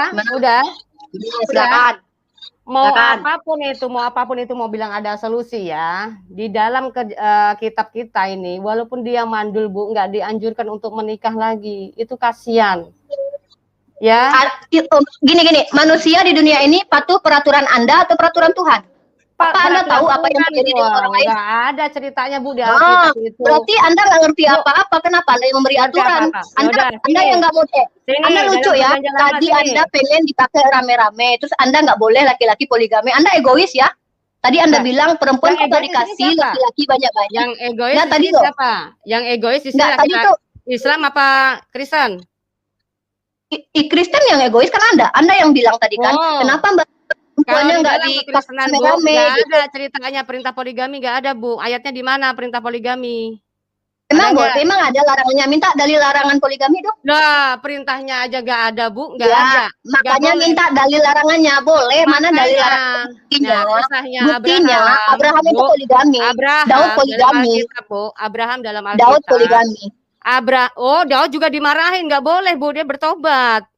Enggak, dia enggak marah. Buktinya ketika dia Ya udah, menikahi perintahnya Ribka, mana? dia punya anak Salomo, anaknya Perintahnya mana? ini Perintahnya ceritanya. mana? Perintahnya mana? Saya minta mana dalil larangannya. Oh, saya minta dalil perintahnya, nggak ada. Emang di dalam Islam diperintahkan? Emang di dalam Islam diwajibkan poligami? Poligami ada itu, Bu. Gimana? Ya emang wajib gitu? Emang wajib? Boleh di dalam Islam boleh, bukan wajib. Aja. Masalah Anda boleh tahu wajib dengan boleh? bilang katanya punya solusi, Bu. Oh iya, itu solusinya karena ketika ada seorang istri kalau di Alkitab yang tidak ada, Bu. Alkitab nggak ada. Oh, berarti nggak ada solusi. Di Kristen nggak ada solusi. Oh, solusinya itu adalah orang yang benar-benar taat sama Tuhan, nggak bisa. Emang Anda yakin? Emang Anda yakin kalau semua Kristen perempuannya taat sama Tuhan? Kalau masalah taat sama Tuhan itu urusannya sama Tuhan. Yang ya udah, kalau gitu nggak usah bawa-bawa gitu. Nggak ada, Bu, saya mau tanya. Poligami. Berarti poligami itu ajaran ada. Saya kasih ayat Ulangan 21, 15, 19. Oke, perintah ya itu ya. Bukan perintah, tapi bahwa Tuhan memberikan hukum bagi orang yang berpoligami. Artinya boleh, Tuhan nggak melarang. Oke, di mana, Bu? Di mana? Ulangan 21, 15, 19. Ulangan, oke. Ulangan 21. Ya, 15, 19. Anda mau ya, Mbak, dipakai rame-rame gitu ya? Mana? Coba, mana ayatnya? Ada Ulangan 21, 15, 19. Mbak Fatima, kalau Anda masuk surga, Anda mau minta laki banyak-banyak ya? Enggak, kata siapa? Enggak ada. Enggak ada ayatnya. Enggak, saya kan nanya. Bukan ayatnya, kan saya nanya. Kan tadi Anda bilang, kenapa Mbak Rifa enggak ini perempuan, kenapa enggak boleh banyak-banyak? Kan bicara tentang keadilan, Bu. Bicara tentang keadilan, laki-laki dan perempuan, Bu. Adil di mana, Kristen? Perempuan aja disuruh tunduk. Laki-laki boleh kawin lagi. Laki-laki boleh kawin banyak. Perempuan enggak boleh. Di mana perempuan? Berarti Anda pengen perempuan dipakai rame-rame? Ya. Oh, pengen. Anda pengen dipakai rame-rame? Udah selesai ngomongnya, Anda udah. Pengen. Ya, maka saya tanya, Anda pengen dipakai rame-rame? Saya mau jawab. Ya, silakan. Nih, saya kasih tahu, Bu, ya, pikir waras. Buka ulangan tadi, ulangan 21, 15. Sebentar dulu, saya mau jelasin. Ibu kalau ngomong nyerocos saja dan mau dijelasin nggak mau. Anda lari-lari juga kok. Lari dari mana? Ngikutin kamu terus begitu. Dari tadi lari mulu. Nih, saya kasih tahu ya. Kalau misalnya saya beli gelas ya, beli barang 1, tapi gratis 4. Berarti murah nggak, Bu? Tetapi emang saya beli di toko lain, emang perempuan dibeli, harga mahal belinya 1 dapat 1 juga. Nah, berarti lebih murah. Emang Anda mau disamakan dengan barang? Nah, Anda mau disamakan dengan barang? Ya itu wanita muslimah yang mau disamakan barang. Emang ada buy one get one free gitu, ada emang di dalam memang itu ada. Emang Anda sama Anda mau menyamakan diri Anda dengan poligami itu bukan seperti itu. Poligami adalah kehendak antara suami yang apabila istrinya istilahnya tidak merasa keberatan dan ada keadilan, dia sanggup. Kalau suami Anda nggak sanggup, poligami, Mbak Fatima. Suami yang poligami itu adalah suami yang pertama secara fisik mampu. Ibu di poligami nggak sama suaminya? Saya nggak di poligami. Kenapa? Suami saya nggak mau, karena dia nggak mampu. Oh, nggak mau. Lah kalau seandainya mau, Bu, nggak mampu. Gimana, Bu? Suami saya nggak mampu. Bukan nggak mau. Dia mau, tapi nggak mampu. Seandainya mampu, terus dia mau, terus gimana, Bu? Ibu jangan berandai-andai. Ini bukan berandai-andai. Kalau suami saya enggak. Saya tanya dulu. Kalau misalnya suami ibu mampu. Sudah saya tanya sama suami saya, Mas mau poligami enggak? Kata dia enggak mau karena dia enggak mampu. Dia takut. Kalau seandainya, iya memang benar. Emang Anda mau ketemu sama suami saya? Saya tanya dulu, seandainya. Udah, jangan lari ulangan 2. Ulangan 21, 15. Seandainya ibu yang mau dipoligami, terus istrinya itu bukan cuma 1, nanti ada 4 gitu. Mau enggak, Bu? Itu enggak berandai-andai karena kebetulan kami rumah tangga kami bahagia, suami saya baik, dia sayang sama saya dan duitnya juga dikasih ke saya semua. Jadi dia enggak pernah tuh. Kenapa Ibu katakan baik? Kenapa Ibu katakan baik? Karena istrinya 1 ya? Bukan, karena dia mencukupi kehidupan saya dan dia mengatakan dia tidak mampu berpoligami, takut akan jatuh ke dalam lembah yang salah. Jadi dia lebih memilih untuk, karena kalau poligami harus adil, dia nggak mampu adil menurut dia. Jadi dia merasa gitu. Dan tolong buka Ulangan 2125. Berarti enggak kayak nabi Ulangan dong, lebih suci dari 2115 dong. nabi Oh, nabi dong. saya mampu, nabi saya adil, dia mampu. Buktinya nggak ada tuh istrinya yang komplain. Makanya saya perumpamakan suami beda ibu lah, ini. suami saya bukan nabi. Suami saya bukan nabi. Sebentar, saya perumpamakan suami ibu, sebentar, suami ibu misalkan. Jangan curhat Mbak, ini urusan rumah tangga. Kita arisan atau berdiskusi? Jangan kabur, enggak usah. Santai aja Bu, santai. Ini curhat atau gimana ya? Saya tanya dulu, seandainya istrinya ibu ya punya istri 4, ibu lebih bahagia enggak kira-kira? Kebetulan saya belum pernah merasakan di poligami, suami saya istrinya saya sendiri, jadi tahu tuh. Saya berdoa ya sama doakan anaknya ibu nanti juga. Amin. Dia bisa poligami orang semuanya ya. Mudah-mudahan kembali kepada Anda ya. Apa Anda yakin suami Anda nggak selingkuh dan jajan? Nggak mau ya Bu? Nggak mau ya Bu dia poligami Bu? Loh, bukan nggak mau, suami saya bilang nggak mau. Bukan nggak mau. Sekarang gini, kalau suami saya mampu membiayai kehidupan saya, gini. Saya masih bisa melayani dia dan kami tidak punya masalah karena poligami itu solusi. Jadi jangan bawakan pandangan pribadi Anda kepada hukum Tuhan karena Tuhan memberikan hukum sesuai dengan pandangan buka. Ulangan saya tidak mau kemana-mana. Ulangan 2115. Ulangan enggak. Misalnya ibu sakit. Ulangan 2115. Ini mau curhat, kalau curhat saya nggak mau. Ya, ulangan 2115. Mungkin dulu Bu, santai aja. Kenapa sih takut banget bawa dalil katanya? Bu Rifa kalau diskusi bawa dalil. Tadi kitab saya yang dibahas. Dari tadi kitab saya. Ulangan 2115. Ulangan 2115. Oke, saya bacakan ya. Apabila seorang mempunyai 2 orang istri, yang seorang dicintai dan yang lain tidak dicintai, dan mereka melahirkan anak-anak lelaki baginya, baik istri yang dicintai maupun istri yang tidak dicintai. Tuhan Anda saja membuatkan hukum bagi orang yang memiliki istri 2. Di mana Anda mengatakan bahwa Tuhan Anda melarang poligami? Sebentar, Bu. Ini ada perintahnya nggak, Bu? Loh, itu dilarang nggak? Hukumnya aja ada. Hukumnya ada. Mana Bu? Di mana tadi ayat 15?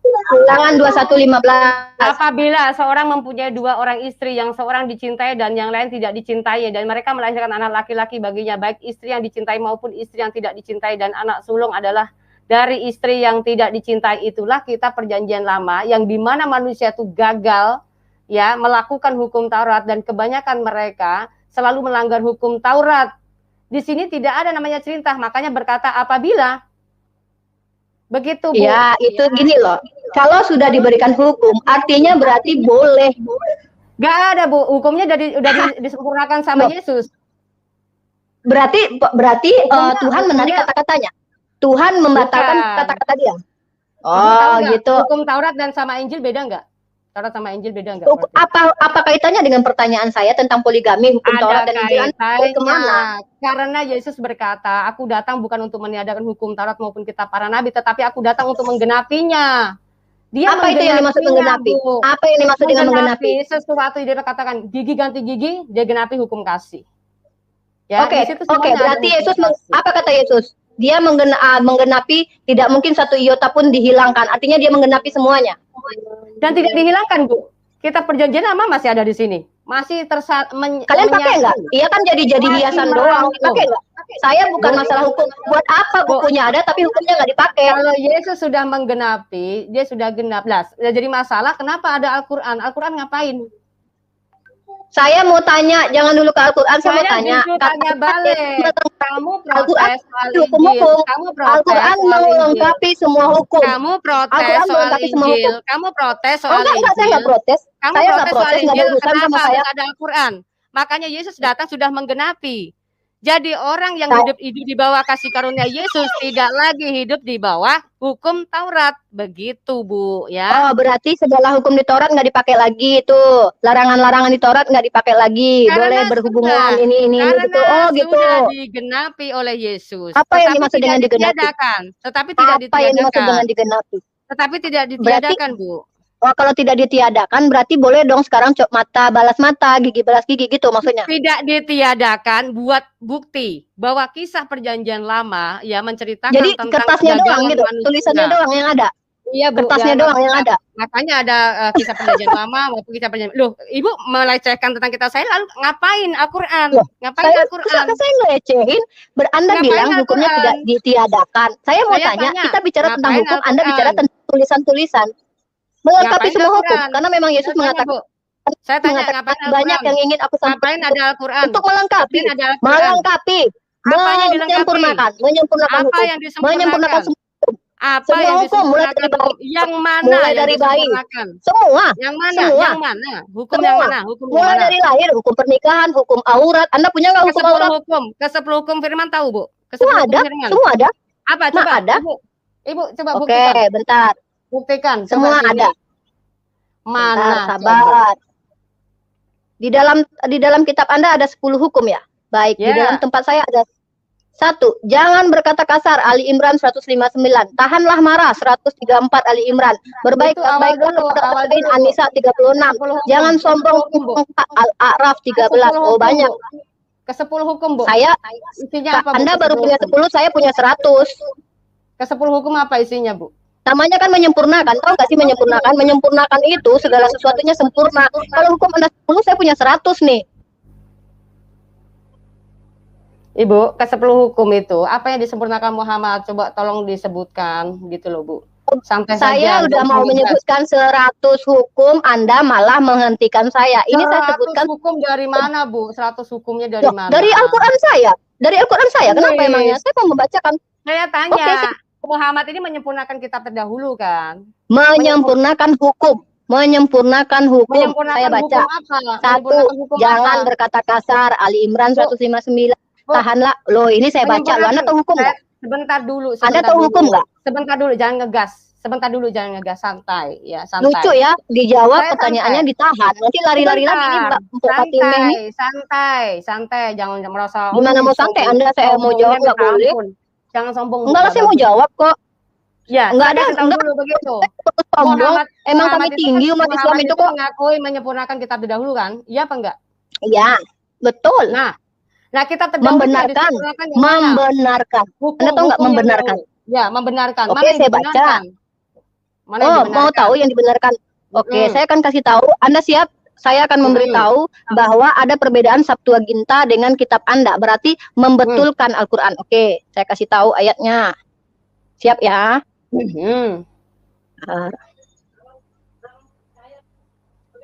Oke, Mbak, buka. Saya kasih link kepada Anda. Tolong Anda share screen lewat Bang Rudiones atau di mana nih saya buka nih. Anda baca di dalam Tanakh Yesaya 63 ayat 9. Bacakan langsung aja, Bu. Itu apa yang Tanakh. Bunyinya saya apa? mau membuktikan bahwa kitab di Tanakh itu dikatakan bahwa yang menyelamatkan adalah malaikat, tetapi di Septuaginta yang menyelamatkan bukan seorang duta atau utusan, melainkan ia sendirilah yang menyelamatkan. Nah, mana yang betul antara Septuaginta dengan Tanakh? Saya tanya, ini masalahnya Ibu mau menyempurnakan apa sih? Poinnya saya mengatakan bahwa ada kitab-kitab Anda sudah dikorup. Kitab Anda sudah dikorup, maka Al-Quran membetulkannya. Saya akan membuktikan kitab Anda sudah dikorup. Oke. Anda tahu arti korup nggak? Gini aja deh, Bu. Ibu tuh harus jangan lari, ya. Jangan lari. Anda tahu arti korup nggak? Tadi saya tanya. Saya sudah jawab. Menyempurnakan kitab terdahulu. Apa yang menyempurnakan dan membenarkan atau membetulkan. Ini saya lagi dalam prosesnya. Anda kenapa takut? Oke, saya akan tadi saya mau nyebutin 100 hukum, Anda nggak boleh. Gimana sih? Ini saya mau menunjukkan bahwa Al-Quran membetulkan kitab Anda yang sudah dikorup. Oke, saya sebutkan. Yang disempurnakan Muhammad yang mana? Saya tadi mau nyebutin, ini gimana sih mentang-mentang channel Anda sewenang-wenang deh. Saya mau ngomong tapi Anda halang-halangi. Oke, jangan berkata kasar, Ali Imran 159. Tahanlah amarah, Ali Imran 134. Berbaiklah kepada orang lain, An-Nisa 36. Jangan sombong dan congkak, Al-A'raf 13. Maafkanlah kesalahan orang lain, Al-A'raf 199.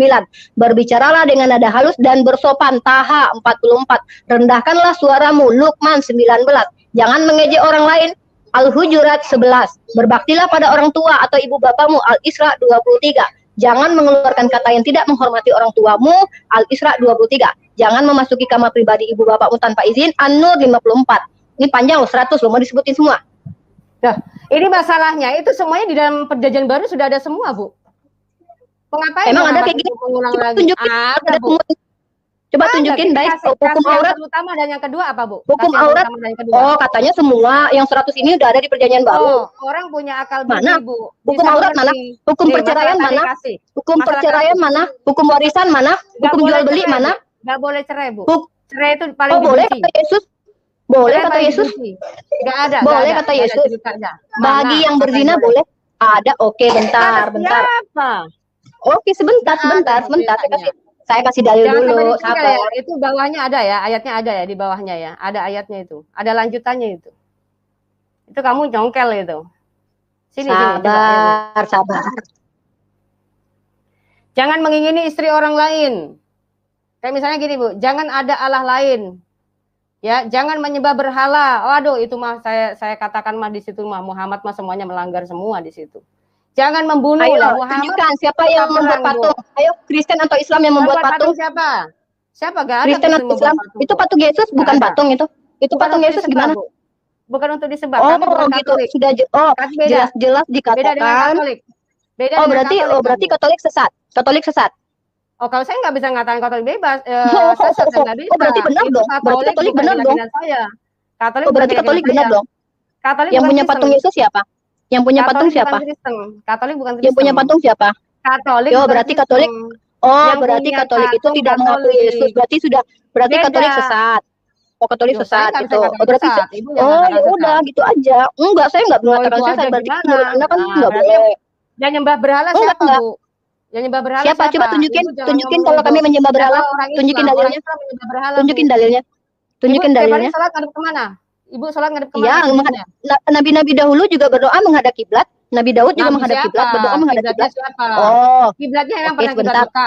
Perasaan dari tadi banyak banget dalil yang ingin saya sampaikan. Anda tuh menghentikan saya Bu, untuk tadi ngotot. Tunggu, saya mau ngasih dalil dulu. Berharga. Ngomongin masalah berhala ya. Umat Islam semuanya harus sujud, ruku ke situ. Tunggu, iya, tapi tunjukkan dalilnya bahwa itu adalah Allah. Sebagaimana kalian musyrik menyembah manusia yang katanya menjelma jadi Tuhan yang menjelma jadi manusia tapi mengatakan menyembah Tuhan balik lagi. Yang musyrik itu kalian. Kami tidak pernah mengatakan bahwa yang kami Ka'bah itu. Sekarang tanya, saya minta dalil. Anda, Yesus manusia bukan? Yesus manusia bukan? Bukan. Oh, bukan. Oh, Yesus bukan manusia. Dia mengatakan aku anak manusia 81 kali di dalam kitab Anda. Emang saya percaya siapa Anda? Manusia. Firman yang menjadi manusia, Bu. Dia lahir dari manusia bukan? Dia lahir dari manusia bukan? Firman, ya betul. Tetapi dia adalah Firman. Dia harus menggenapi. Oh, begitu. Berarti Yesus yang mengatakan dia ada anak manusia berarti bohong. Dia harus menggenapi, Bu. Dia harus menggenapi kata-katanya ya. Sebentar ya. Enggak, saya cuma mau ngasih tahu. Yesus mengatakan dia anak manusia. Saya kasih tahu ayatnya ya. Saya kasih tahu ayatnya coba dulu ya. Yesus mengatakan dia anak manusia, berarti dia bohong. Udah jawab aja, udah. Emang dia menjadi anak manusia, Bu? Dan dia saya tanya, Yesus manusia bukan? Yesus manusia bukan? Tuhan Yesus manusia bukan? Manusia, Bu. Ya, ini ya, Bu ya. Baca ya, Bu ya. Sebentar saya screen ya. Saya screen dulu ya. Saya tanya, Yesus manusia bukan? Dia harus menggenapi, Bu. Dia harus menggenapi menjadi anak manusia, Bu. Aduh, ini kabur lagi nih. Saya mau ngasih adat buyar. Saya ya pintar kan Anda mengalihkan ya. Anda kabur-kabur terus memberikan dalil. Santai saja, Bu. Santai saja, Bu. Enggak, Bu. Santai aja. Ya.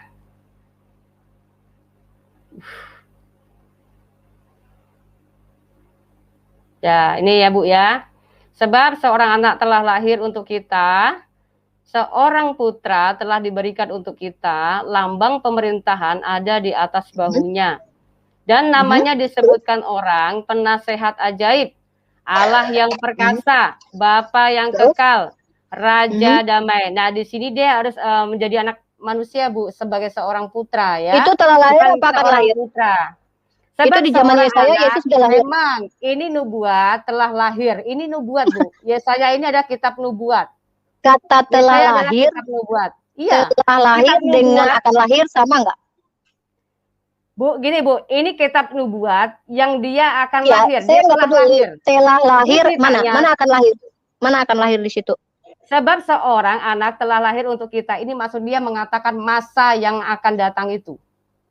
Nah, berarti harusnya bukan telah lahir, berarti akan lahir. Kenapa di situ tertulis telah lahir? Kalau gitu gini aja, Ibu ini siapa? Menurut Ibu ini siapa kalau begitu? Siapa? Lah, saya membaca teks tertulis karena di kitab Anda terjemahannya begitu, seorang anak telah lahir dan itu di zaman Yesaya, berarti anak itu telah lahir. Karena ini adalah kitab Yesaya, kitab yang bernubuat. Kitab nubuat. Ya, di situ kan tertulis telah lahir. Dia melihat sebab seorang anak telah lahir, dia melihat pada saat itu dia melihat. Pada saat itu dia telah melihat seorang anak telah lahir. Dia bicara seperti itu kepada bangsa Israel. Ya, ini bicara Telah tentang lahir nubuat. itu akan Sudah lahir Bu, ini sampai mengalahkan. aja. Coba telah lahir. Lambangnya disebutkan penasihat ajaib siapa Bu? Allah yang perkasa, Bapa yang kekal, Raja damai siapa Bu? Muhammad nah ini. Kapan di dalam perjanjian baru? Kapan Ada di perjanjian ciri baru Muhammad Yesus nggak? dipanggil Bapa yang kekal? Ya mana di perjanjian baru Yesus dipanggil Bapa yang kekal? Adalah satu. Aku dan Bapa adalah di dalam satu. Kitab Gimana? Anda satu apa? Satu apa? Yohanes 10 ayat 30 Bu. Satu apa? Satu pribadi dong Bu. Satu pribadi itu satu apa? Satu pribadi gimana?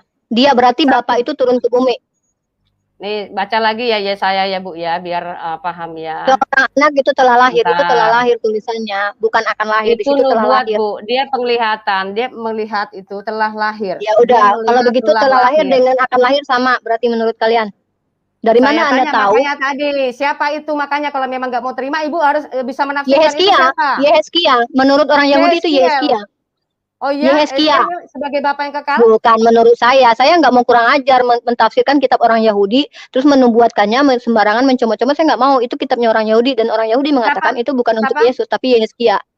Itu kitab orang Yahudi. Itu kitab orang Yahudi. Sebagai apa dia? Sebagai apa dia? Sebagai Tunggu, Anda mau mengatakan sebagai Allah yang Bapa, Allah apa? Allah yang kekal. Di dalam kitab Anda banyak nama-nama Tuhan itu disematkan, bahkan tempat-tempat pun disematkan nama Tuhan juga. Jadi gitu ya. Di dalam kitab Anda, di dalam kitab Anda, nama Tuhan itu sudah banyak disematkan kepada manusia. Emang Yeskia pernah mengaku sebagai Bapa yang kekal, Raja damai. Di mana Yesus mengaku kalau dia Bapa yang kekal? Aku dan Bapa adalah satu. Dan dia juga mengatakan kepada muridnya, Bapa jadikanlah mereka muridku satu sebagaimana satu. Berarti Yesus muridnya jadi Bapa kekal juga. Kita baca Yohanes ya Bu ya, sebentar ya, sabar ya. Yohanes 8 ya. Yohanes 8 ayat 58. Kita lihat.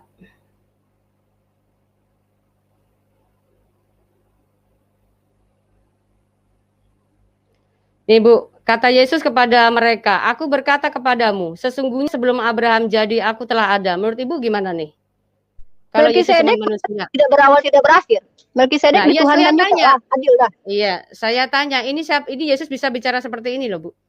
Iya, karena memang segala sesuatu itu di lahul mahfuz, memang dalam Islam pun juga percaya. Jadi Yeremia pun ada. Tuhan sudah mengenal Yeremia. Muhammad bukan nabi penyempurna, dia kalah jauh sama Yesus. Buktikanlah siapa yang memenuhi nubuatan nabi palsu. Mana buktinya? Ini nih Yesus nih. Yesus berkata seperti ini, gimana? Ini Ibu gimana? Coba terima. Aku berkata kepadamu sesungguhnya sebelum Abraham jadi aku berkata kepadamu sesungguhnya sebelum Abraham jadi aku telah ada. Terus kenapa? Melkisedek berarti juga Tuhan. Iya Bu, Melkisedek itu adalah imam. Imam yang bahkan dia lebih hebat daripada Yesus loh.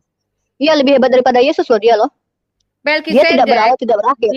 Dia belum menjadi sebagai orang yang menyatakan namanya. Oh, berarti dia lebih hebat dari Yesus. Dia siapanya Yesus, saudaranya Yesus. Siapa, Bu? Yesus itu siapa? Yesusnya siapa nih, Bu? Nih, coba nih. Yesus nggak ada di perjanjian lama, nggak ada. Yesus nggak ada, nggak dikenal. Yesus ya udah. Di zaman Kalau Herodes. misalnya aku dan Bapa adalah satu tadi, Ibu menurut Ibu apa? Aku dan Bapa adalah satu. Aku dan Bapa ya, bukan aku dan Allah ya. Aku dan Bapa adalah satu. Bahkan Yesus pun mengatakan, jadikanlah Bapa mereka satu seperti engkau dan aku satu. Artinya menurut Anda kalau itu satu dalam pribadi, berarti Yesus juga meminta muridnya dijadikan Allah juga gitu. Tidak dong, beda lagi. Nah, ketika orang diselamatkan sama Tuhan, ya, kita memiliki keselamatan itu. Dan Yesus berkata, jikalau kamu tinggal di dalam aku ada tinggal di dalam kamu. Tetapi ini dia bicara tentang pribadinya sendiri, yang dimana dia adalah yang alfa dan yang omega, yang terdahulu dan yang terkemudian. Nah, apa buktinya dia yang terdahulu yang terkemudian? Nah, makanya dia berkata, aku berkata kepadamu sesungguhnya sebelum Abraham jadi, aku telah ada. Beda dengan kita manusia. Kalau kita manusia nggak bisa seperti ini. Aku ada sebelum Abraham jadi itu nggak bisa. Melkisedek tinggal di mana, Bu? Melkisedek tinggal ada hidup di sini, Bu. Melkisedek ada hidup di perjanjian baru. Artinya di dalam kitab itu berarti kitab perjanjian lama itu salah berarti. Yang bilang salah siapa, Bu? Saya tanya Melkisedek saya mau tanya. Saya tanya Melkisedek ada hidup di perjanjian baru apa enggak? Berarti kalau nggak ada di perjanjian baru, berarti dia nggak ada. Berarti itu salah. Yang tertulis Makanya itu di saya dalam bilang perjanjian lama. kita membahas Yesus. Kita membahas Yesus. Iya, Anda kan bilang Yesus itu Kalau hebat, Mbak Iva, seandainya karena Melkisedek ada sebelum ada di Abraham ada. perjanjian baru, nah barulah kamu bisa ngomong begitu. Loh, Ini yang kok kita gitu? bahas. Ada ya? Enggak, Emang lucunya emang Anda. Melkisedek Anda lucu. Melkisedek pernah ngomong, aku Alfa dan Omega. Dia kan tidak berawal dan tidak berakhir, lebih hebat daripada Alfa dan Omega. Alfa Omega berarti adalah ada awalnya, ada akhirnya. Kalau Oke. Yesus Ibu tidak tahu berawal nggak tidak berakhir. Melkisedek itu siapa? Melkisedek itu siapa? Ayo tunjukin kepada saya siapa Melkisedek. Nah, makanya Ibu ngomong-ngomongin Melkisedek ini kita akan lari ke jauh-jauh, akan lompat ke sana kemari. Ini aja Ibu tolak. Ini aja Ibu tolak. Gini loh, poin saya adalah Yesus ini siapa? Yesus ini siapa? Saya tanya Ibu. Yesus anak Maria. Yesus anak Maria, anak manusia yang mati digantung di tiang salib. Oke, tapi kok dia udah ada ya sebelum Abraham jadi ya? Gimana dong? Ya, makanya sama, Melkisedek juga begitu. Melkisedek lebih hebat lagi daripada Yesus. Kalau begitu gini aja Bu ya. Kalau begitu Ibu harus bilang bahwa Yesus ini bukan manusia gitu ya. Deal ya? Kok saya yang harus mengatakan Yesus bukan manusia? Yesus anak manusia. Masalahnya sebelum Abraham jadi ada loh dia, sudah ada loh. Nah, jangan-jangan itu Yeremia juga, Yeremia sebelum lahir juga dikenal Tuhan. Bu, jangan-jangan ya jadi Melkisedek memang Yesus gimana, Bu? Mana? Ayo. Tunjukkan kalau itu Yesus, mana buktinya? Bukan masalah nunjukkan, ayo Yesus tidak. Ya, Ibu harus tahu kronologi sejarahnya. Anda tahu nggak di dalam kitab Amsal? Ya, Anda tahu nggak di dalam kitab Amsal? Ya, Ibu baca Keluaran 6 ayat 2 ya. Baca dulu ya kalau gitu ya. Jadi Melkisedek Yesus gitu. Oh, menurut Ibu siapa? Ya mana gua tahu, bukan kitab gua. Oh, kalau nggak tahu jangan komen. Kalau nggak tahu jangan komen dong. Sekarang gini poinnya ya. Anda bilang Yesus lebih hebat karena Alfa dan Omega. Sementara ada yang lebih hebat lagi tertulis di kitab Anda nggak mau menuhankan dia. Itu Melki. Si Melki lebih tinggi daripada Yesus yang cuma Alfa Omega 3. Kalau begitu Allah kamu berarti Alfa dan Omega berarti lebih rendah dari Melkisedek ya? Allah saya tunjukkan bahwa Allah saya lebih rendah daripada Melkisedek. Kan itu kan bukan kitab saya. Kitab Melkisedek itu kan bukan kitab saya. Asmaul Husna katanya Allah saya segala-galanya. Alfa dan Omega. Allah saya segala-galanya. Allah saya segala-galanya. Kalau begitu lebih rendah daripada Melkisedek dong. Ya enggak? Emang Melkisedek ada di Al-Qur'an? Emang ada nggak di Al-Qur'an Melkisedek? Tadi bilang katanya kalau Alfa dan Omega katanya itu lebih rendah. Sejak kapan? Ini kan di dalam kitab PB Yesus, di dalam kitab Perjanjian Lama ada Melkisedek. Sorry Dori ini. Di dalam kitab kami nggak ada tuh Melkisedek. Sorry ya. Jadi jangan bawa-bawa kitab kamu ke kitab saya. Oh, Ibu tadi bilang katanya Alfa dan Omega itu lebih rendah. Berarti ya secara tidak langsung Ibu merendahkan Allah Ibu. Begitu Bu. Enggak, di dalam kitab enggak ada yang lebih tinggi daripada Allah Subhanahu wa taala di dalam kitab saya karena enggak ada Melkisedek di dalam kitab Anda di PB. Itu Yesus Alfa dan Omega doang. Sementara di dalam kitab PL Melkisedek tidak berawal tidak berakhir. Yesus Alfa dan Omega lebih rendah. Itu menurut kitab Anda. Menurut kitab Anda. Lebih rendah. Alfa Omega lebih rendah. Kitab Anda. Menurut kitab Anda iya. Dia adalah Tuhan yang mengawali dan yang mengakhiri. Apakah itu lebih rendah? Yang mengawali. Itu yang tidak berawal tidak berakhir malah lebih hebat lagi. Melkisedek kan sudah bilang. Saya tanya ini, orang yang awal dan yang akhir ini lebih rendah apa lebih tinggi? Saya tanya. Yang ada, saya justru nanya balik, yang tidak berawal tidak berakhir itu lebih hebat daripada yang berawal dan berakhir. Itu di dalam kitab Anda tertulis dan di dalam kitab kami tidak ada tertulis. Yang berawal, yang berakhir, yang tidak berawal, yang tidak berakhir itu siapa? Di dalam kitab Anda kan Yesus. Yang awal itu bukannya tidak berawal, yang awal malah. Ya, sementara Yesus tidak berawal, si Melkisedek tidak berawal malah dan tidak berakhir. Nah, yang tidak berawal ini Ibu tahu nggak soal ciptaannya dia? Kenapa dia tiba-tiba ini? Mana gue tahu kan di kitab tulisannya. Nih, kalau begitu nih baca ya di ayat nih. Selanjutnya berfirman Allah kepada Musa, "Akulah Tuhan." Tuhan ini huruf kapital besar ya, artinya kan beda. Aku telah menampakkan diri. Tuhan ini Adonai Bu, YHWH ya ini ya, YHWH ya. Aku telah menampakkan diri kepada Abraham, Ishak dan Yakub sebagai Allah yang Maha Kuasa, tetapi dengan namaku Tuhan, aku belum menyatakan diri ya Bu. Dia belum menyatakan diri Bu namanya. Walaupun dia udah mengaku sebagai YHWH.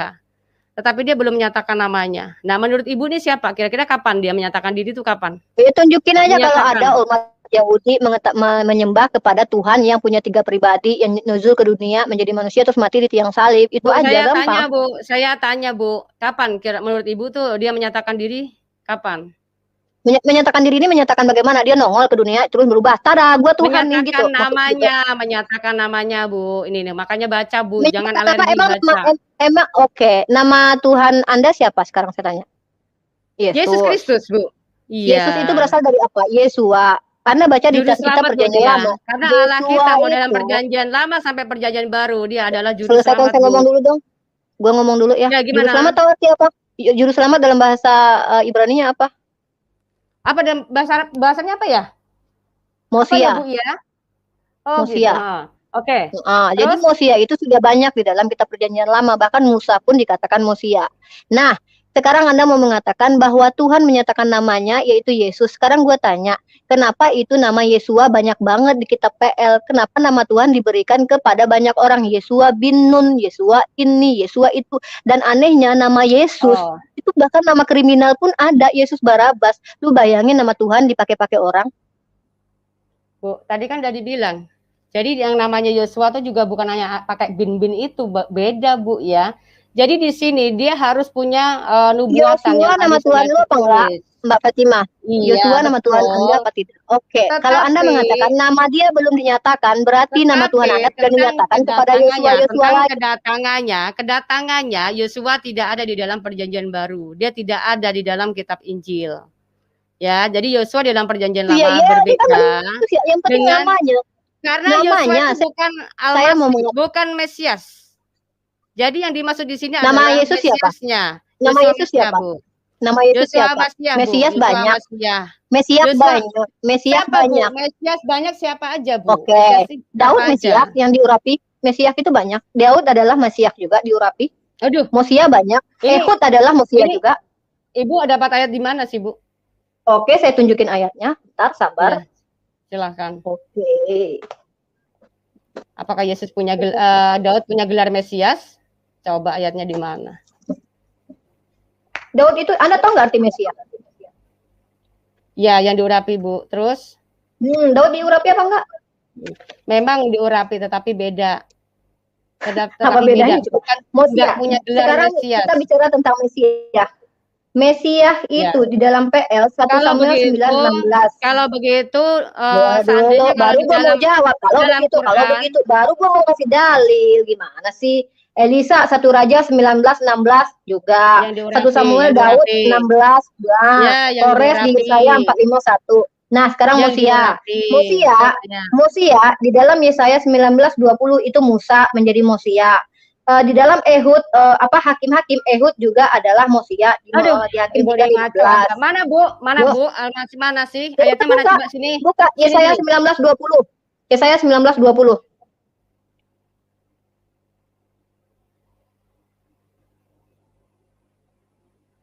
Sebentar, Yesaya. Mana tadi Yesaya? Yesaya berapa? Mosia ya. Yesaya 19:20. 19 ayat 20 ya.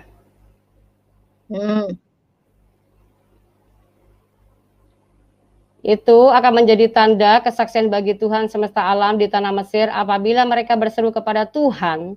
Oleh karena orang-orang penindas, maka ia akan mengirim seorang juru selamat kepada mereka yang akan berjuang dan akan melepaskan mereka. Nah, kitab Yesaya itu kitab apa, Bu? Emang kitab Yesaya kitab apaan? Kan itu bukannya kitab-kitab, Bu.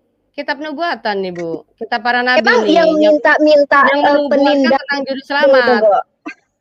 Ya, itu akan menjadi tanda kesaksian bagi Tuhan semesta alam di tanah Mesir. Emang itu di tanah Mesir gitu?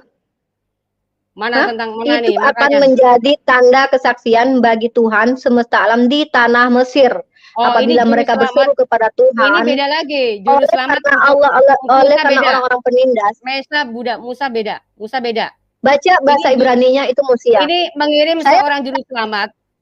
Bu, dengar ya. Ini mengirim seorang juru selamat. Ini beda. Ini menceritakan tentang Musa ketika dia dipakai Tuhan untuk menjadi juru selamatnya orang bangsa Israel terhadap Berarti dia orang Mesir. manusia.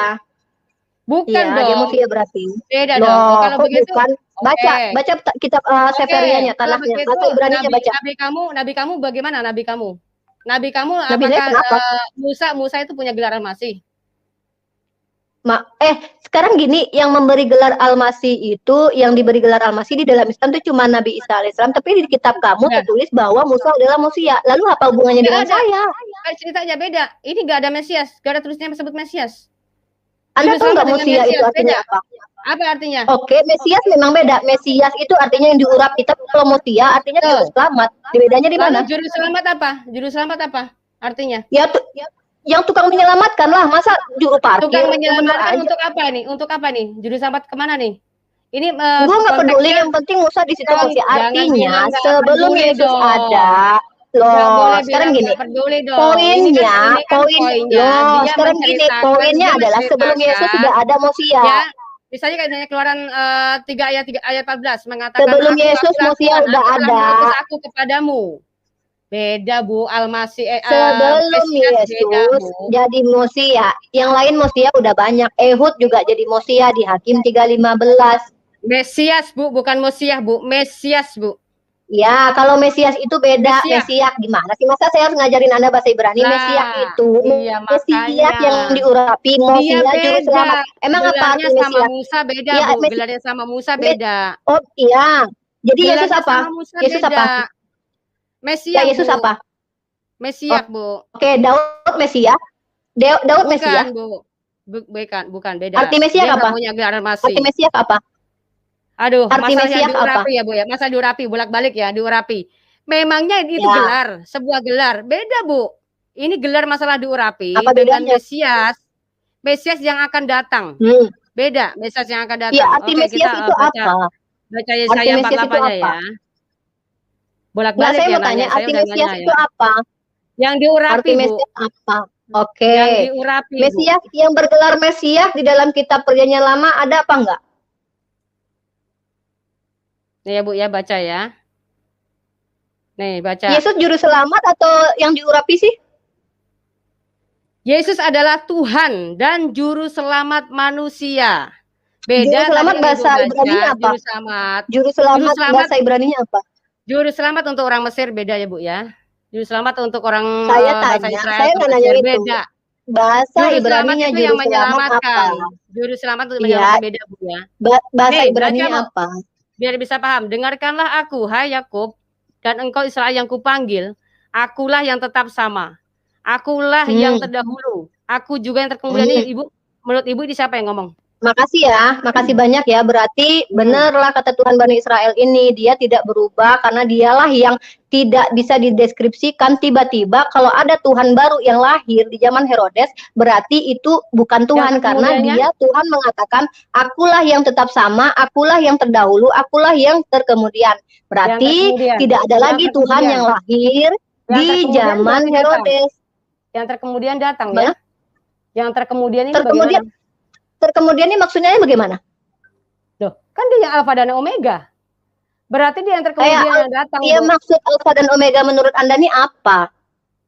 Definisinya dia yang mengawali, dia yang mendahului, dan dia yang terkemudian. Yang terkemudian artinya bicara tentang kedatangannya. Dia telah datang. Ini sesuai dia datang efeknya terus dia datang gimana gitu. Bentar Bu, nyelotos terus ya. Keluaran 6 ayat 2 tadi mengatakan apa? Dia telah menyatakan namanya. Dan dia berkata bahwa dia aku yang tetap sama. Aku yang terdahulu, aku juga yang terkemudian. Artinya ketika dia datang ke dunia, aku datang ke dunia menjadi manusia. Dia adalah dirinya sendiri. Jangan menambahi di dalam 1 Korintus itu nggak boleh. Jangan engkau melampaui yang tertulis. Di mana dikatakan Tuhan perjanjian lama akan berubah jadi manusia? Mana? Bu, ini Ibu baca. Ini Ibu baca, Bu. Tadi Yesaya 9 ayat 5 Ibu tolak. Maunya apa? Mana dia jadi manusia mana? Selesai, kita lari ke Al-Quran saja karena Ibu sudah nggak mau. Saya tanya dulu, udah berapa pertanyaan? Ini udah saya catat loh poin-poinnya, nggak bisa Anda jawab. Di mana dinyatakan bahwa Tuhan perjanjian lama akan berubah jadi manusia? Oke, tadi saya 9 ayat 5 mau ya?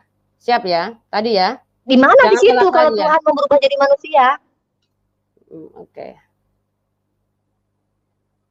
Kalau comot-comot ayat gitu masa juga bisa. Oh ini ada tulisan terkemudian, ada tulisan terakhirnya. Berarti ini Yesus Ya, saya juga bisa kayak gitu. Ibu baca. Aduh. Ibu baca nih, baca. Apanya yang mana nih? Yang ayat berapa? Coba Ibu buka kamera deh. Seorang anak telah lahir untuk kita. Saya tanya, telah lahir itu dengan akan lahir beda apa sama?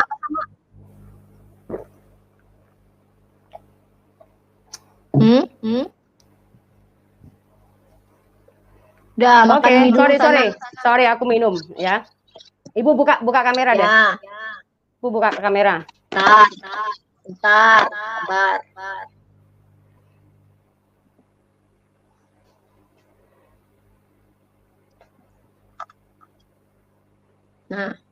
Nah, Ibu ini siapa? Yang dimaksud ini siapa? Yang punya gelar penasihat ajaib, Allah yang perkasa, Bapak yang kekal. Saya bisa memberikan Ibu, kalau ditanya, Ibu jawab saja. Kalau ditanya jawab aja, nggak usah ngalor ngidul. Saya tanya nih, seorang anak telah lahir untuk ke dunia, yang telah lahir ke dunia ini, Ibu jangan nyerocos ya. Ibu jangan nyerocos. Anda tanya nggak sih? Ya, saya tanya. Nah, Ibu harus jawab ini. Ini yang penasihat ajaib, Allah yang perkasa, Bapak yang kekal, Raja Damai ini siapa? Gelarnya siapa? Kata orang Yahudi itu Yehezkia. Pertanyaan saya, kapan Yesus dipanggil Bapa yang kekal? Sebentar, Ibu tanya katanya Yehezkiel, apakah Yehezkiel pernah mengaku penasihat ajaib Allah yang perkasa? Yehezkia.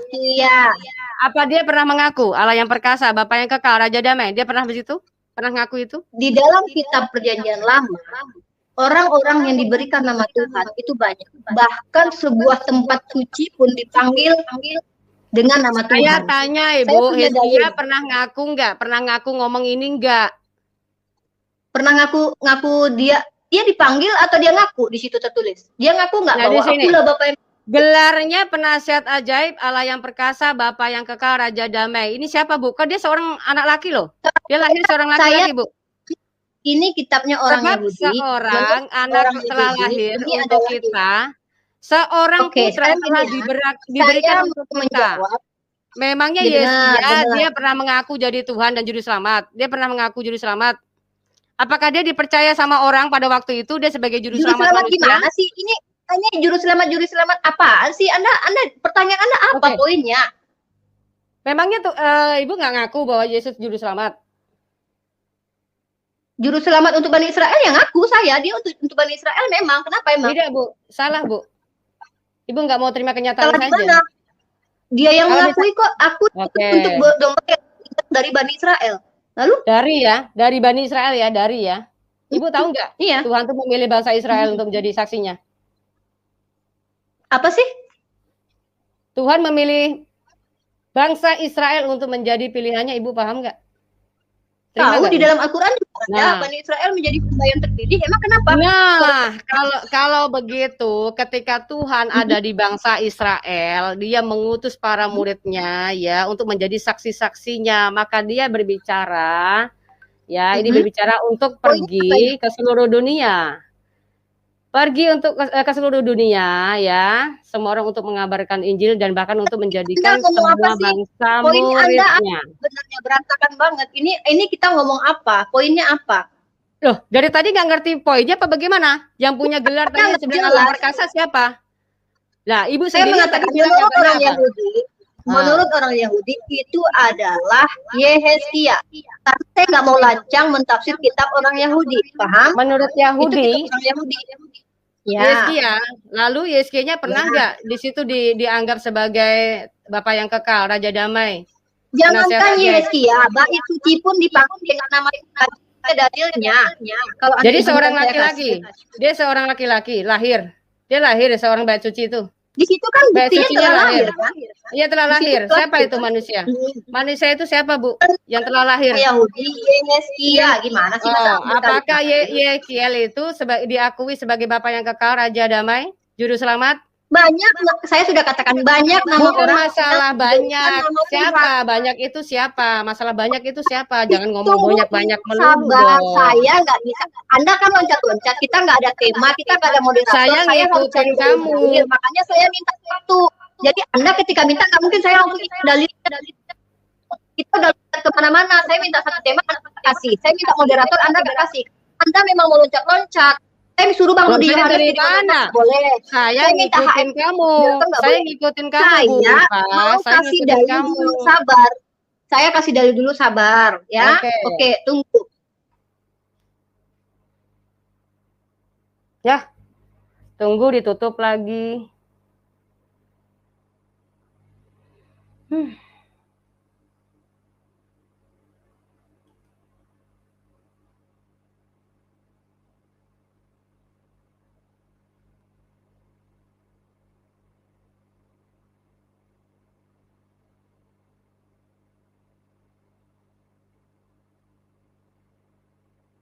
Saya pernah membaca di kitab Anda bahwa nama Tuhan itu bahkan dipanggilkan kepada bait suci. Bentar. Oh, bait suci bisa lahir ya, Bu ya, sebagai seorang putra ya? Ini nggak ada korelasinya. Saya bilang nama Tuhan itu dipanggilkan kepada, makanya Anda itu dengar dulu maksud saya. Tadi gimana, Bu? Panggilkan namanya perkasa, sedangkan bait suci pun dipanggil dengan nama Tuhan gitu loh. Bu, ya saya 95 tadi bicara bait suci apa bicara manusia ya? Saya bilang di dalam kitab Anda saya pernah baca bahwa banyak orang-orang yang menggunakan nama Tuhan, dipanggil Tuhan yang perkasa itu ada. Saya mau cari dalilnya dulu. Sebentar, saya udah kumpulin kemarin. Ini nggak tahu simpannya di mana karena kan pakai HP ini gitu loh. Sabar. Jadi kalau Anda bilang Yesus Bapa yang kekal, saya juga minta mana Yesus dipanggil Bapa yang kekal mana? Anda bilang aku dan Bapa satu. Kapan dia dipanggil Bapa yang kekal tuh kapan gitu loh? Kapan di perjanjian baru dia dipanggil Bapa yang kekal? Nggak ada, nggak terpenuhi gitu loh. Sama berarti pertanyaannya. Bentar ya, saya tutup dulu. Ini kalau saya terpental, saya masuk lagi boleh ya? Ngapain Bu harus keluar-keluar lagi, Bu? Sudah gini aja, Bu. Ibu lihat ini aja. Lihat ayatnya aja dulu gini.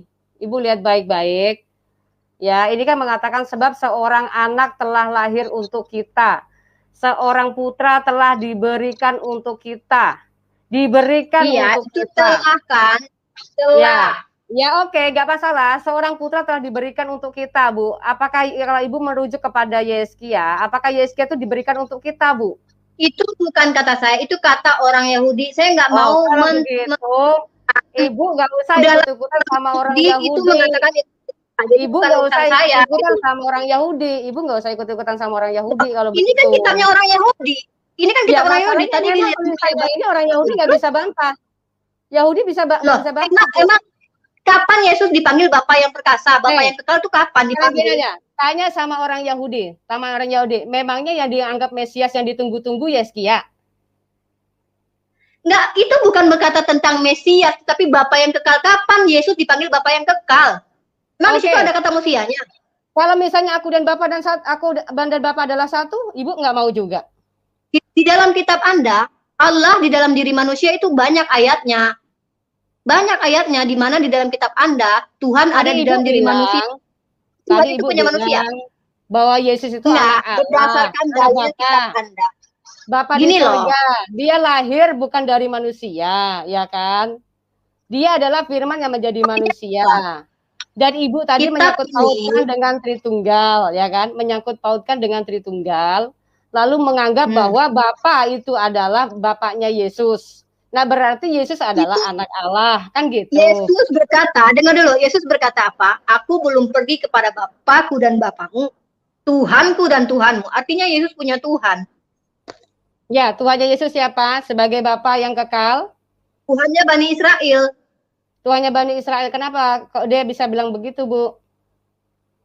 Ya, dia punya Tuhan. Orang dia berdoa aja kok. Di dalam kitab Lukas dia berdoa kepada Tuhan langit dan bumi. Kalau masalah berdoa, kenapa Allah kamu bersolawat untuk Muhammad? Karena dia memberkati Nabi Muhammad. Kenapa emangnya? Nggak boleh. Anda iri. Orang bersolawat kok memberkati. Beda, Bu. Memberkati dengan bersolawat. Coba tunjukkan konstruksi grammarnya mensolat beribadah dengan solat memberkati. Coba tunjukin kepada saya. Grammarnya ya. Saya memberkati kamu misalkan. Nah, itu beda lagi kalau saya mendoakan, saya bersolawat Ibu bersolawat itu apa artinya, Bu, bersolawat, Bu? Anda kan yang komplain, tunjukin bahasa Arabnya. Saya nggak mau mengajarkan di sini, nggak mau mengajarkan fiil, isim, nggak mau. Ibu Anda yang bahasa Arab ya? Ibu yang bahasa Arab. Ibu pintar bahasa Arab. Saya nggak bisa bahasa Arab, nggak bisa. Oh, Karena yaudah, Anda yang coba. komplain kan? Coba ngomong sama Bu Fadila deh kalau bahasa Arab. Iya, shalom, Kalau- kaifa halukum nih? Salam. Kalau saya Saya nggak bahasa bisa Arab, bahasa Arab, kaifa hal? nggak pernah jadi TKW. Saya nggak pernah jadi TKW. Oh iya. TKW ya? Bahasa Arab TKW Saya nggak sama pernah bahasa jadi Arab TKW, Al-Quran jadi beda saya nggak nih. bisa bahasa Arab. Ya, Ya, memang beda. kalau bahasa ya, memang beda. Ya, ya Kalau bahasa berarti Arab beda Bu dong. Fadilah aja ahlinya, Bu Fadilah tuh ahlinya. Ayo kalau mau bahasa Arab sama dia aja, Bu. Oh, jadi minta tolong, boleh dong saya masukin teman saya satu orang. Saya jangan adil dong. Masa Anda bawa teman nyerang saya di konten Enggak. Anda, nggak malu Anda? Teman saya tadi saya suruh bawa si siapa? Teman saya masuk satu. Nggak bisa dong, nggak mau, saya nggak mau. Nggak mau. Nggak mau, nggak apa-apa dong. Sama perempuan kita. Nggak bisa, suka-suka saya dong. Anda bawa teman, katanya cuma saya dan Anda. Sekarang Anda kewalahan bawa Fadila. Saya nggak bawa teman dong. Bu Rifa begini, Loh, kan buktinya bawa janjinya teman. sama Bu Umi, Bu Umi, Tunggu dulu, tunggu, saya nggak ada urusan sama Bu Fadila. Bentar, Bu. Bentar, Bu Rifa. Anda tadi Nggak, tadi nggak, bilang, dulu. antum Bu Rifa, kan nyantai tadi dulu. Fatima bohong. Ini. Bu Rifa, santai dulu. Tanya Rudi Yohanes. Ini kan. Rudi Yohanes bilang sebentar dulu, saya dan Bu Rifa. kamu. Santai dulu. Nggak, Santai dulu. saya Tapi teman saya. bilangnya Anda kemarin curang. dari kemarin Bu Fatima bilangnya sama Umi Dini loh. Nah, Umi Nah. Dini nggak datang. Nggak ada kaitan. Itu satu. Ini nggak ada urusan Enggak sama bisa. saya. Sekarang begini, Itu nggak- ente tadi, nggak bisa? ente tadi minta bahasa Arab. Bu Fatima memang nggak bisa bahasa Arab. Nah, Oke, sekarang jelaskan kepada saya. Ya, salah jelaskan kepada Saya saya. tadi ente bilang gini, Uni Rifa. Uni Rifa tadi kan bilang masalah yang awal dan yang akhir. Uni Rifa tadi saya mendengar banget. Uni Rifa tadi bilang di Allah Anda nggak ada. Anda buka Ada, Al-Hadid ada. ayat 3. Ada. Saya nggak pernah bilang nggak ada. Jangan fitnah. Jangan fitnah. Yang tidak, Melkisedek yang ada di kitab Fatwa. Oh, ini udah keroyokan, mau fitnah. Anda baca. Ini bukan Al-Hadid ayat 3 Anda baca. ada. Wal awal wal Poinnya akhir apa? wal zahir wal batin. Wa huwa bikulli syai'in alim. Jangan kesurupan, Artinya Bu. dialah yang awal Bu dan yang Fadila. akhir, yang Bu Fadila jangan zahir dan yang kesurupan, batin, santai. Oke, ngomong, saya sendiri. dan maha mengetahui segala sesuatu. Bentar, Bu Rifa, santai dulu. ente tadi, sebentar Bu, dia tadi bilang di Allahnya tuh nggak ada yang awal dan yang akhir. Nah sekarang saya Kita baca bagi videonya, tunjukin kapan saya. Al-Qur'annya dia bilang di Al-Hadid ayat 3 tunjukin. ini. Nggak bisa. Ikra Al-Hadid. Hah? Kok Apaan sih? Bisa Apaan sih direview orang? lagi? Bisa Mana? direview. Review Oke. lagi. Oke, bentar, Bu. Review Salawat lagi. aja, Bu. Bu Fadila, Yo. soal salawat aja. Review Soal lagi. Nggak mau, salawat saya nanti difitnah. Salawat, oke, Saya salawat. difitnah sama Bu Fadila. Ente review Saya lagi nggak mau. nanti. Ente review Salawat. lagi nanti. Jangan lari, jangan Oke, lari. salawat. Saya nggak mau. Ente enggak. Lari, Enggak. Anda mau fitnah. Oh. Coba tunjukin di Enggak mana bisa. saya mengatakan Oh, tidak iya. ada. Bu Rifa, sebentar, Bu Rifa. Enggak, Udah tidak. santai. Nah, ini dia. Santai. Takiyah ente Bentar. nih, aduh susah. Sekarang masalah salawat. Yang Oke ya. takiyah Anda, Ente ngerti Bu arti Fadila. salawat enggak? Oh enggak, ente Saya ngerti mau arti tanya sama salawat. Anda. Saya mau tanya sama Anda. Saya nggak mau ngikutin alur Anda. Saya nggak mau ngikutin alur Anda. Di mana saya mengatakan tidak ada al-awal al-akhir. Tunjukkan kepada saya. Tunjukkan kepada saya di mana saya mengatakan. Saya nggak mau. Al-Hadid ayat 3 tadi ente bilang Bukan. Allah, Saya Allah berkata tidak ada yang awal tidak dan yang akhir. ada Allah yang Bukan, awal dan bukan akhir. ini. Di mana saya katakan Bukan. itu? Anda bilang Anda- saya mengatakan Saya tidak ada di menyimak Al-Quran dari mana? awal Bu Rifa. Ente nih wah licik ini Mana? nih. Mana? Bu Fatimah. Bu Fadila. Kedua, ada sekarang masalah solawat. Aku langsung ya. Solawat. Ente tahu nggak arti kata solawat? Silakan ngomong sendiri, saya tidak mau bicara dengan Anda. Anda mau fitnah saya. Klarifikasi fitnah Anda dulu. Enggak ada usah. fitnah. Oh, enggak Ada. bisa. Tadi Anda bilang saya mengatakan tidak ada kata Allah yang awal dan akhir. Oke, Oh ya udah, gini, Anda gini, nyerocos sebentar. sendiri aja. Silakan bicara sendiri. Ya. Sebentar. Solawat. Ya, sebentar. Ya, masalah solawat Bu Kita Fatimah ya. mau Aku soal tanya. salawat aja. Ya, aku mau tanya. Arti solawat itu apa? Klarifikasi saya yang tidak pernah Oh, mengatakan tidak bisa klarifikasi. Saya tidak mau. Anda sudah memfitnah. Licik kan, Enggak, ente enggak mau. licik, Saya enggak mau. ente licik. Doh, Silakan, nggak apa-apa. udah Nggak apa-apa. ketahuan, udah ketahuan. Anda yang Udah licik. deh, Fatimah. Yang licik Anda. Oh, enggak. Yang licik Sebentar. Anda masuk. Oh, enggak. Bu Anda Rifa, mau sebentar. fitnah saya. Sebentar. Anda memfitnah saya mengatakan tidak percaya ada awal dan akhir di Al-Quran. Saya mengatakan tidak ada Melkisedek di dalam Al-Quran saya. Lalu Anda mempelintirnya. Ini konten kalian loh.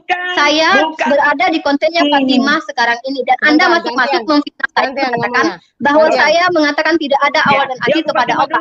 Anda memfitnah saya. Enggak. Tunjukin ayat, tunjukin videonya. Al-Qur'annya tunjukin harus tunjukin dong, Bu Rifa balik dong. Bu Rifa bentar dulu. Bu Fadila sebentar, Bu Fadila. Gak bisa bahasa Arab kayaknya, Bu. Udahlah, males saya.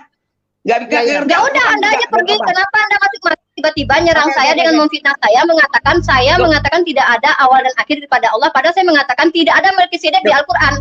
Anda yang nggak ngerti tiba-tiba menyimpulkan masuk nyerang-nyerang saya. Anda memfitnah saya. Anda licik, Anda ular beludak, Anda memfitnah saya. Sebentar. Mbak Iko direview lagi perkataan Uni ya. Silakan. Oke. Tadi. Ya. Oke, gini. Sekarang kita bahas masalah solawat. Solawat itu. Mana makna solawat? Saya mau Anda tunjukin. Saya mengatakan itu tunjukin. Loh, ya harus direview ulang dong. Gimana sih? Bu Rifa. Makanya Anda mau fitnah, Anda harus perbaiki dulu etika Anda karena masuk-masuk mau fitnah saya. Bu Rifa, sebentar. Ini kan lagi live. Kalau kita mau review ke belakang nanti setelah dari replay baru kita akan ulang. Oke. Nah, sebagai saya orang Islam, orang Kristen, kalau saya salah saya minta ampun ya. Sekarang kita bahas masalah solawat. Ya. Apa makna solawat? Arti solawat apa? Salawat itu kami mendoakan Rasulullah SAW. Saya minta tanya artinya. Makna solawat. As'aluki. Saya mengatakan salawat itu adalah mendoakan Rasulullah. Artinya.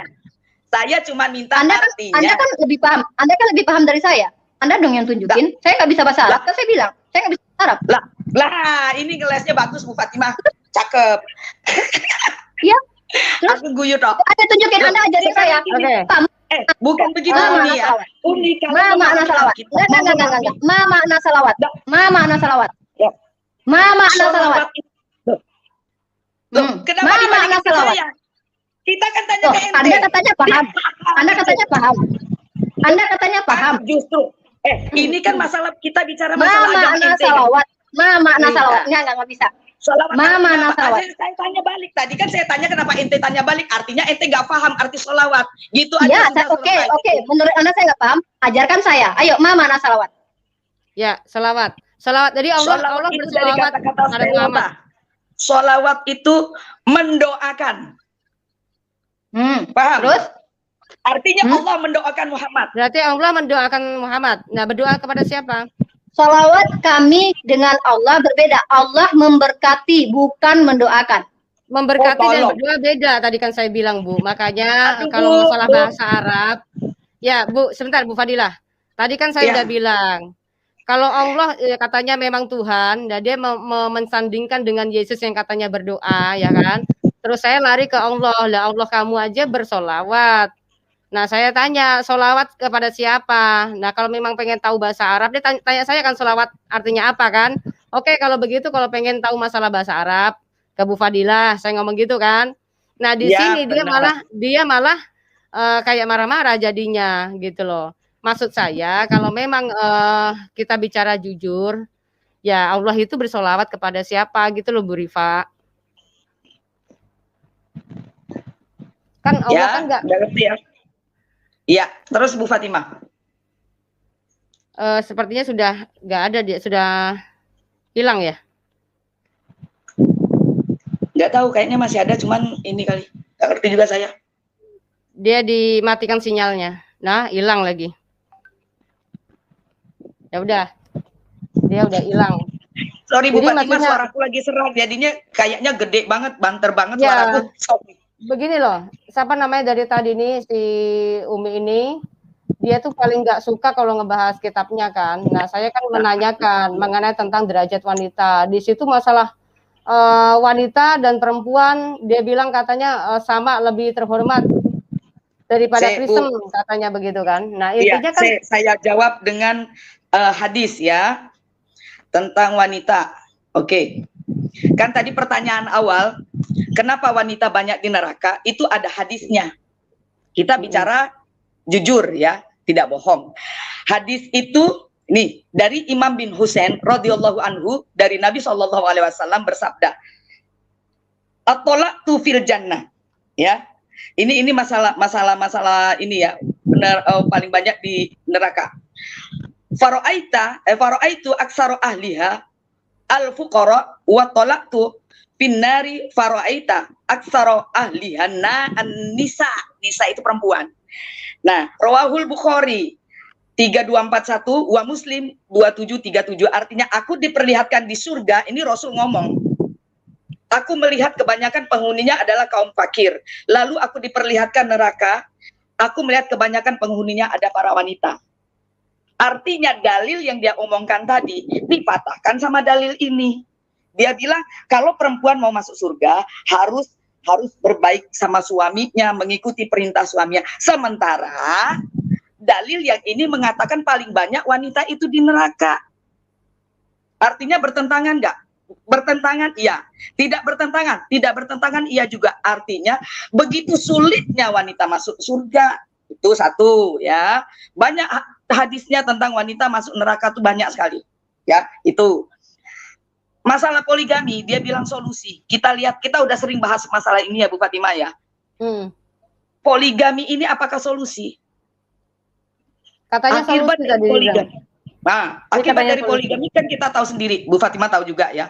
Akibat dari poligami banyak yang dikorbankan. Istri pertama atau istri ya, kedua. ini ada Bu, ada lagi di Rifanya nih. Kasih masuk lagi tuh. Ya, coba ngebahas soal solusi tadi. Poligami adalah solusi tadi. Coba ngobrol sama Bu Fadila aja, Bu. Oke. Sekarang Bu Fadila saya tanya, jika di Kristen itu ada yang mandul, tidak bisa punya anak, kemudian ada lebih banyak perempuan daripada laki-laki, kemudian perempuannya tidak bisa melayani suaminya, apa solusi di dalam agama Anda? Solusi di agama kami, ya jangan tidak ada poligami. Sudah di mana itu larangan poligami di Alkitab Anda? Memang tidak ada diperbolehkan. Kalau sudah tidak diperbolehkan, Ulangan 2115. Buka lagi Ulangan 2115. Itu buka lagi Ulangan 2115. Nggak, Uni, aku mau bahas Quran ente. Dari tadi ente bahas Alkitab terus. Oh iya dong, yang bermasalah kan kitab kalian, bukan kitab saya. Tidak diperbolehkan. Ente dengar dulu. Segala sesuatu yang tidak diperbolehkan artinya dilarang, bukan? Segala yang sesuatu apa gimana? Yang tidak diperbolehkan artinya dilarang apa bukan? Mana yang tidak diperbolehkan itu di dalam kitab Anda? Mana kata tidak diperbolehkan itu? Abraham. Tadi sudah dibahas sama Bu Fatimah. Buktinya dia poligami enggak? Abraham poligami enggak? Yang nyuruh siapa? Yang nyuruh Tuhan nyuruh enggak, Bu? Yang nyuruh Sarah. Emang Tuhan dimarahi Sarah enggak kan? Buktinya enggak dimarahin Tuhan, enggak dibunuh Tuhan tuh. Berarti boleh kan? Memang Tuhan kami itu bukan Tuhan yang membunuh. Yang membunuh suku Amalek siapa?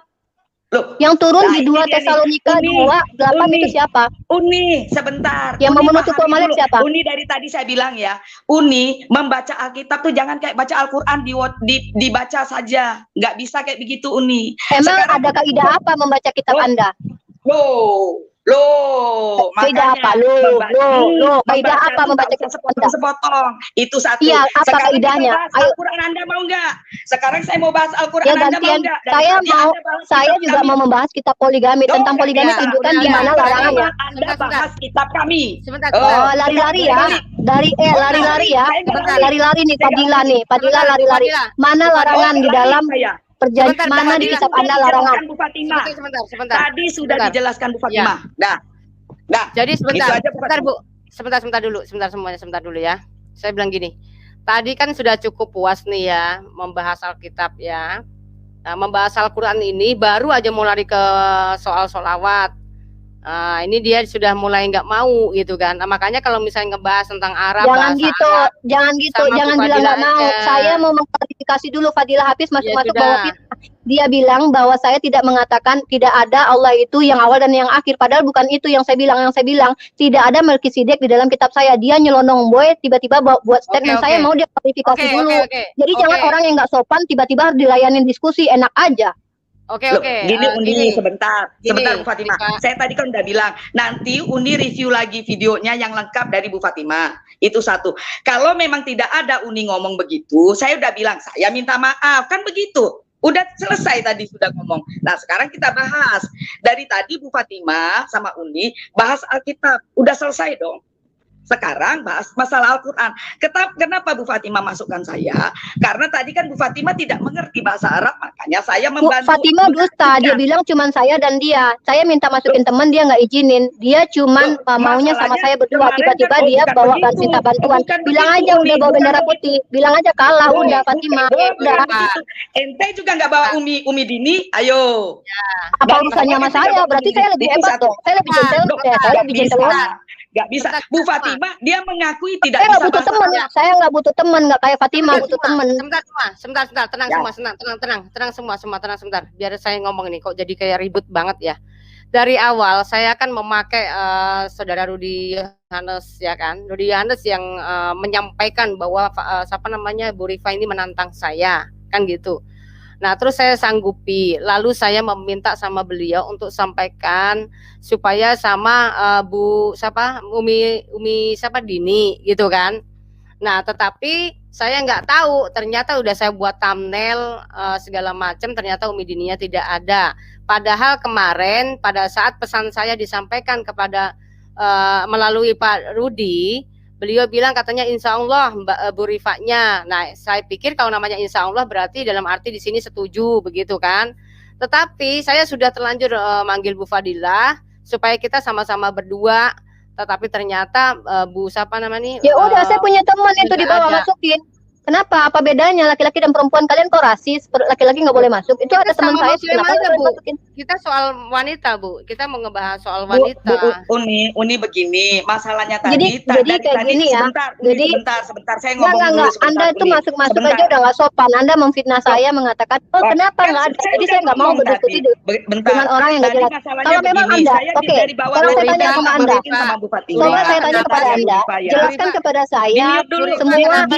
Di mute dulu Bu Fatimah, biar saya ngobrol. Nah, karena ini Fadil Hafiz juga nyerocos doang dari tadi. Loh, enggak, saya kan udah ngomong. Saya udah ngomong tadi. Nanti Uni review lagi. Ya, yang lengkap Uni lihat. Kalau memang nggak ada, saya minta maaf. Kan sudah. Clear kan? Oke. Kedua, dari tadi saya sampai minta ngemis-ngemis loh. Minta masuk ke room sama Bu Fatimah. Jujur ya. Bu Fatimah ya kasih jadwal lah, kasih tema. Saya nggak mau kayak gini. Dengan Anda nanti di tempat. Dengar dulu Uni. Di mute dulu Bu Fatimah, saya mau bicara. Sebentar dulu, saya kasih tema aja. Ya. Angkat tema Bu Fadila, angkat. Saya nggak mau sembarangan loncat-loncat ke Fatimah. Angkat tema. Gini, dengar dulu. Angkat tema. Penjelasan saya. Nah, Bu Fatimah tidak masukkan saya ke room dari tadi. Nah, kemudian Bu Fatimah kan mengakui tidak bisa berbahasa Arab. Makanya dia angkat saya masuk ke dalam room. Karena bahas masalah arti sholawat. Itu loh Bu, masalahnya. Oke, kalau begitu apa arti sholawat menurut Anda? Oke, apa menurut Anda arti sholawat? Menurut Anda apa arti sholawat? Tadi kan udah saya jelasin. Aduh, Uni kok bolak-balik, Uni. Loh, ya apa? Oke. Lah, sholawat itu artinya mendoakan. Terus memberikan doa selamat agar selamat si Muhammad ini di akhirat. Iya. Terus kalau Allah mendoakan Muhammad, loh tadi dibilang Allah merahmati. Allah. Apa yang terjadi pada Allah? Apa yang dia dengar dulu? Menyelamatkan itu beda sama memberkati Bu. Merahmati. Madu. Gini. Apakah Anda lebih hebat daripada Imam Al-Qurtubi? Imam Al-Qurtubi di dalam kitab tafsirnya menjelaskan salawat yang tentang Allah itu artinya merahmati dan memberkati. Sekarang begini, ketika sebuah kitab suci yang sudah dijelaskan oleh para ulama, arti tekstualnya Uni, tekstualnya ya, arti. Oke, mana? Ambil dalilnya. Loh, nggak usah dalil, ini arti tekstual loh, arti bahasa Arabnya. Nggak bisa. Makanya berarti boleh nggak kita ini menerjemahkan bahasa asing terus kita artikan secara tekstual, boleh nggak? Ya, boleh nggak sebuah frasa asing? Nggak, saya mau tanya dulu. Boleh tidak frasa asing kita terjemahkan per kata saja lalu memaknainya dengan kata itu? Secara literal aja boleh nggak? Ya, kalau menurut saya sah-sah saja. Saya tanya, boleh? Oke. Kalau begitu berarti di dalam ini nggak usah pakai bahasa Arab dulu, bahasa Inggris aja. Malu-malu kucing emang terjemahannya di dalam bahasa Inggrisnya say cat gitu. Emang Loh, tidak saya apa-apa nggak di bilang dalam bahasa Inggris artinya Bu. no what gitu. Saya nggak ngomong bahasa Inggris, Bu. Saya nggak Makanya ngomong bahasa Inggris aja punya kaidahnya, apalagi bahasa Arab tentang Allah. Sebentar, Bu. Dengar dulu, Bu, Anda yang baca muslim, dulu. saya Anda. Udah, Anda Kristen kan? Saya jawab. Saya mau jawab. Saya mau jawab. Saya mau jawab. ala Muhammad. Artinya apa? Ya. Ya Allah, Ya. selamatkanlah Kalau Muhammad. untuk Allah, kalau segala sesuatu untuk Allah itu tidak sama dengan makhluk, karena Allah adalah laisa kamislihi sayun. Artinya segala sesuatu tentang Allah tidak boleh disamakan dengan makhluk. Allah merahmati Nabi Muhammad SAW. Cukup. Kami umat Islam memahami begitu. Tidak ada yang memahami Allah berdoa lagi. Nggak ada seperti itu. Karena menurut Imam Al-Qurtubi di dalam kitab tafsirnya, itu artinya merahmati Nabi Muhammad SAW. Selesai. Coba buka dulu Bu Fatimah, ininya dalilnya. Biar saya artikan. Itu rahmat itu bahasa Arab apa bahasa Indonesia sih? Merahmati ya bahasa Indonesia, tapi saya menjelaskannya kepada Anda. Menurut ulama saya mentafsirnya. Oh, bahasa Arabnya apa rahmat? Ya, saya begini. Kepada Allah, apapun yang terhadap Allah itu tidak bisa disamakan dengan manusia, karena Allah tidak setara dengan apapun, dan Allah laisa kamislihi sayun. Apapun tentang Allah tidak bisa disamakan kepada manusia. Kata-kata contoh kayak kami itu nggak bisa dikatakan kami banyak, karena kami di situ bermakna lain, karena ini terkait tentang Allah. Dan masalah ini yang lebih memahaminya tentu Rasulullah SAW. Rasulullah memahaminya, memberikannya kepada sahabat-sahabat, memberikannya kepada ulama tafsir. Ya, sebentar Bu, sebentar Uni ya. Ini gimana kami sih itu, yang tunjuk enggak gini? Gimana umat Islam yang memahami bahwa salawat ala Nabi itu adalah Allah berdoa kepada orang lain. Tunjukkan kepada saya, Bu Fadilah. Sesuai grammar. Jangan nyelocos terus. Enggak bisa. Oh, ini saya harus jawab. Coba Bu Fatimah tunjukkan ininya apa hadisnya atau apa. Dia mau jelasin sampai di mana, kita tungguin aja ya. Ya. Ayo Bu Rifa ngomong. Ya, silakan Anda. Oh udah nih ceritanya. Oh ya udah gantian ya sekarang ya Bu Fadila. Ya. Bu Fadila jelasin tuh ajak bahasa Arab aja kalau begitu. Ya, kami di dalam bahasa Arab kami itu nahnu. Artinya lebih dari kata ya, nahnu. Orang pertama lebih dari satu. Ya, itu satu. Nah, artinya nahnu di sini Allahnya banyak. Tuhannya banyak atau satu apa dua apa tiga? Enggak. Oh, enggak. Faktanya Anda pernah memanggil saya dengan panggilan antum. Antum itu artinya banyak, tapi apakah saya banyak ketika Anda memanggil saya dengan antum ketika kita bertemu di Tenanya Utiwati? Paham. Salah. Kalau di Arab Saudi tuh nggak ada antum tuh tetap banyak. Tuh Anda kenapa memanggil saya dengan antum? Anda sendiri memanggil saya dengan antum. Di Indonesia antum tuh jadi satu. Tunjukkan kepada saya faktanya. Mana datanya? Memang faktanya di Arab Saudi tuh antum tuh lebih dari satu. Iya, tapi tunjukkan kepada saya bahwa antum itu tidak digunakan sebagai kata penghormatan, dan kami juga tidak dikatakan sebagai kata penghormatan. Di Arab Saudi nggak ada. Apakah bahasa Arab? Apakah bahasa Arab yang Anda barusan bilang? Tadi Anda masuk, Anda tadi masuk bilang mengatakan bahasa Arabnya Al-Quran dengan bahasa Arab biasa beda, Mbak Rifa. Tiba-tiba ketika saya membacakan tentang Al-Quran masalah nahnu pada Allah, lalu Anda mengatakan, di dalam orang Arab nggak ada tuh nahnu gini. Anda sendiri memanggil saya dengan panggilan nahnu. Anda saja. Sebentar. Bu Fadila kalau gitu biar kasih dia. Anda tuh suka ngejilat lidah sendiri, ludah sendiri, Bu Fadila. Anda memanggil saya dengan panggilan antum. Ente yang nggak ngerti ya. Anda memanggil saya dengan panggilan antum, lalu Anda mau membantahnya sendiri. Ya udah, itu urusan Anda. Bukan, Anda sendiri memanggil saya dengan panggilan antum. Indonesia, Uni. Aku secara orang Indonesia. Ya makanya tunjukin datanya. Kalau antum itu tidak pernah dipakai untuk penghormatan, tunjukin datanya. Jangan cuma ngomong. Saya nggak pernah ke Arab, belum pernah ke Arab. Bawa datanya dong. Terus saya mau kasih data apa gitu loh? Harus bawa orang Arab ke sini bahwa gitu. Tidak pernah ada kata antum itu digunakan untuk sebagai penghormatan, jamak plural of majesty, tidak dikenal jamak plural of majesty di dalam kaidah bahasa Arab. Saya belum pernah tahu. Saya kuliah Fakultas Adab Sastra Arab Uni ya. Ya makanya tunjukin kepada saya datanya Belum bahwa tidak pernah ada dipakai antum plural itu of majesty menunjukkan di dalam kepada kata bahasa kehormatan Arab. itu belum pernah ada, tahu saya. Belum pernah. Baru-baru ini aja orang Indonesia pakai antum itu orang Indonesia. Ya. Kami di dalam bahasa berarti Al-Qur'an tidak ada istilah plural of majesty. Ada yang Bu Rifa, menafsirkan itu Bu Rifa Allah dan sebentar dulu malaikatnya. Gantian Ya. dulu ngomong. Ya, Allah dan malaikatnya. Ada yang menafsirkan begitu nih. Nah, sedangkan kata kaminya itu K-nya huruf besar. Apakah malaikat ini setara sama Allah? Kan begitu. K-nya huruf besar. Kalau di dalam bahasa Indonesia, K huruf besar itu adalah pengagungan satu-satunya. Ya. Kalau di Jangan dalam bahasa samakan Indonesia. Al-Quran dengan Bible, Bu Fadila. Di Bible ada Tuhan huruf besar, huruf Saya kecil. Di nggak kami nggak pernah mengenal itu. Saya tanya, bahasa Arab kenal huruf besar, huruf kecil Jelas nggak? sama Bu, Tuhan besar huruf besar dan kecil itu memang Oke. beda arti, Oke, Bu. di dalam bahasa Arab, Udahlah, Bu Bu Fatimah, Fadila, yang lain yang lagi, paham bahasa Arab, topik lain lagi. enggak, jangan kabur. Bu Oh Fadila, ya, bukan tunjukin kabur, ada bahasa bukan kabur. huruf Lah, besar, saya huruf udah kecil di dalam bahasa Arab. Tunjukin. Saya menjelaskan, makanya justru nggak ada huruf besar, huruf kecil, artinya nahnu itu untuk semuanya, semua kalangan. Artinya nahnu itu Tuhan itu bilang kami ciptakan, kami bangkitkan. Artinya dia berkata dia tuh lebih dari satu gitu.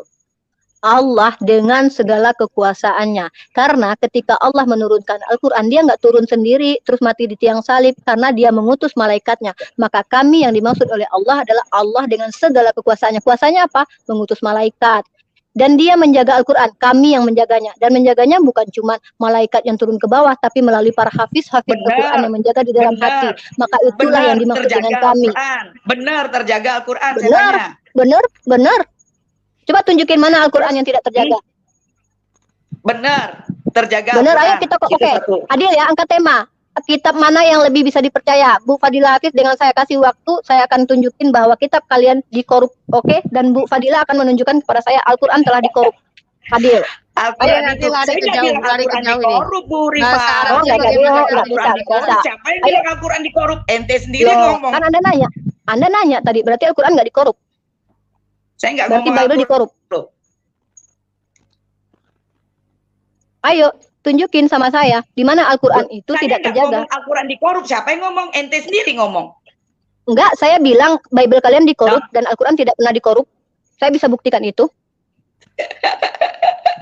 Kenapa ketawa? Ayo buktikan. Mana Al-Quran itu yang tidak terjaga? Enggak. Jangan lari-lari lagi. Lari-lari mulu nih Bu Fadila. Di mana Al-Quran tidak terjaga? Al-Quran tidak terjaga mana? Cepat tunjukin. Ya. Sekarang 5 tahfiz ini meninggal. Nah, terus mana 5 tafsir? 5 tafsir meninggal mana datanya? Jangan cuma ngebacot. Data mana data? Wah, ini nih payah nih. Ente baca sejarah di zaman Utsmani. Dia mana? Di zaman Sejarah Utsmani, Anda baca. ada 5 pentahfiz itu meninggal, Bu. Mana datanya? Mana? Datanya mana? Baca Loh, sejarah. berarti cuma ngebacot doang. Nggak ada data. Lah, sama aja ente juga baca kitab, kami cuma baca doang. Ayo. Saya ada data. Saya ada data. Mau data? Saya kasih data. Oke, saya kasih data. Bu Rifa, masa ngomongnya bocet-bacet begitu sih? Ini muslimah nih gimana sih? Enggak apa-apa. Saya nggak punya Roh Kudus. Kalian kan punya Roh Kudus kan? Jadi apa-apa, biarin aja. Enggak. Di Islam itu boleh ya ngomong bocet-bacet? Jangan, nggak usah nyerang pribadi, nggak peduli. Saya mau tunjukin kepada Bu Fadila Hafiz bahwa ini nyerang pribadi, takut nih. Takut mau membahas tentang kitab mana yang tidak terjaga. Oh, kalau takut bilang aja. Kalau takut bilang aja, nggak apa-apa. Santai aja sih. Kok ngapain sih mesti ngomong kata-kata? Ayo Bu Fadila, saya bawa bukti, Bu Fadila bawa bukti. Tunjukin bahwa Al-Quran tidak terjaga, Bu Fadila. Jangan emosi. Ayo Bu Fadila. Gak jelas. Nggak usah. Anda juga begitu kok. Anda juga lebih parah dari saya, Bu Fatimah kok. Nggak usah ngomongin pribadi, nggak usah ngomongin pribadi. Saya nggak pernah loh. Nggak. Ayo. Saya nggak ngata-ngatain Anda. Nggak usah ngata-ngatain. Memang kita nggak boleh kalau diskusi itu cuma ngebacot doang. Nggak boleh. Kita harus punya data karena kita membicarakan agama. Memang kita nggak boleh ngebacot doang. Nggak boleh. Maksudnya Nah, ini mau alasan mengikik saya kan? Ini mau alasan nanti Bu Ripa nggak sopan saya kick aja gitu kan? Gini loh, Bu. Ayo kita tunjukin. Nggak ada rem-remnya deh. Ngember, boter ini mah bener-bener. Data ya. Kitab mana yang paling dipercayai, Al-Quran atau Bible Anda? Ayo Bu Fadila, angkat tema. Bu Fadila tunjukin bukti bahwa Al-Quran tidak terjaga. Ayo saya tungguin. Nanti saya kasih data dan dalil. Cepat. Alkitab. Ya kan saya bilang tadi. Alkitab itu Saya terdiri bilang. dari Taurat, Zabur, dan Injil, Ibu. Ya, jadi kalau misalnya Nah, peduli, yang penting kitab yang kalian pegang itu sudah dikorup. Saya punya data-datanya. Memang Quran itu adanya kapan, Bu? Jadinya kapan, Bu? Apa hubungannya? Hubungannya dengan kitab yang bisa dipercaya. Yang nulis siapa, ya kan? Al-Quran ada di zaman Rasulullah SAW. Kaitannya dengan terjaga atau tidaknya apa? Kaitannya terjaganya bagaimana? Terjadinya kapan? Nah, wahyunya turun kapan? Saya jelaskan. Kapan? Mana ada datanya nggak? Ada, saya ada datanya. Ada, mana sini bukunya ditunjukin, coba. Al-Quran itu diturunkan kepada Rasulullah ketika Rasulullah di Gua Hira pertama sekali dengan surah Iqra bismi rabbikal ladzi khalaq. Dan Al-Quran itu diturunkan bertahap. Pertama ada surat Makkiyah yang turun di Mekah dan ada surat Madaniyah. Dan jumlah suratnya semua 114. Saya punya datanya. Bukunya itu adanya jadinya kapan, Bu? Gitu loh. Al-Quran itu pertama kali ditulis Al-Quran itu sudah ditulis berdasarkan suhuf-suhuf oleh para sahabat. Waktu Rasulullah hidup, yang menjadi penulis Al-Quran adalah Zaid bin Sabit. Zaid bin Sabit adalah juru tulis Rasulullah Shallallahu Alaihi Wasallam. Nah, hadisnya ada. Nah, kemudian di zaman Abu Bakar Siddiq ketika Rasulullah sudah wafat, dikhawatirkan banyak para hafiz yang wafat karena ada perang, maka Sayyidina Umar ibnu Khattab mengusulkan untuk membuat Al-Quran. Saya jelasin dulu nih, jangan dipotong dulu. Nah, ketika di zaman Sayyidina Abu Bakar Siddiq, Al-Quran itu dituliskan, yang menulisnya adalah Zaid bin Sabit yang juga adalah penulisnya Rasulullah, juru tulis Rasulullah. Artinya penulisnya sama ya, Zaid bin Sabit. Kemudian, tapi perlu diingat, Al-Quran itu tidak bersandar hanya kepada tekstual tertulis. Karena pada dasarnya, Al-Quran itu berdasarkan oral teks atau hafalan. Sejak turunnya, para hafiz sudah menghafalkan. Dan ketika mushaf pertama dibuat di zaman Abu Bakar Siddiq, itu yang menulis Zaid bin Sabit, disimpan oleh Sayyidina Abu Bakar, kemudian wafat, kemudian disimpan oleh istri Rasulullah, itu anaknya Umar bin Khattab, Hafsah, dipinjam oleh Sayyidina Utsman ibnu Affan.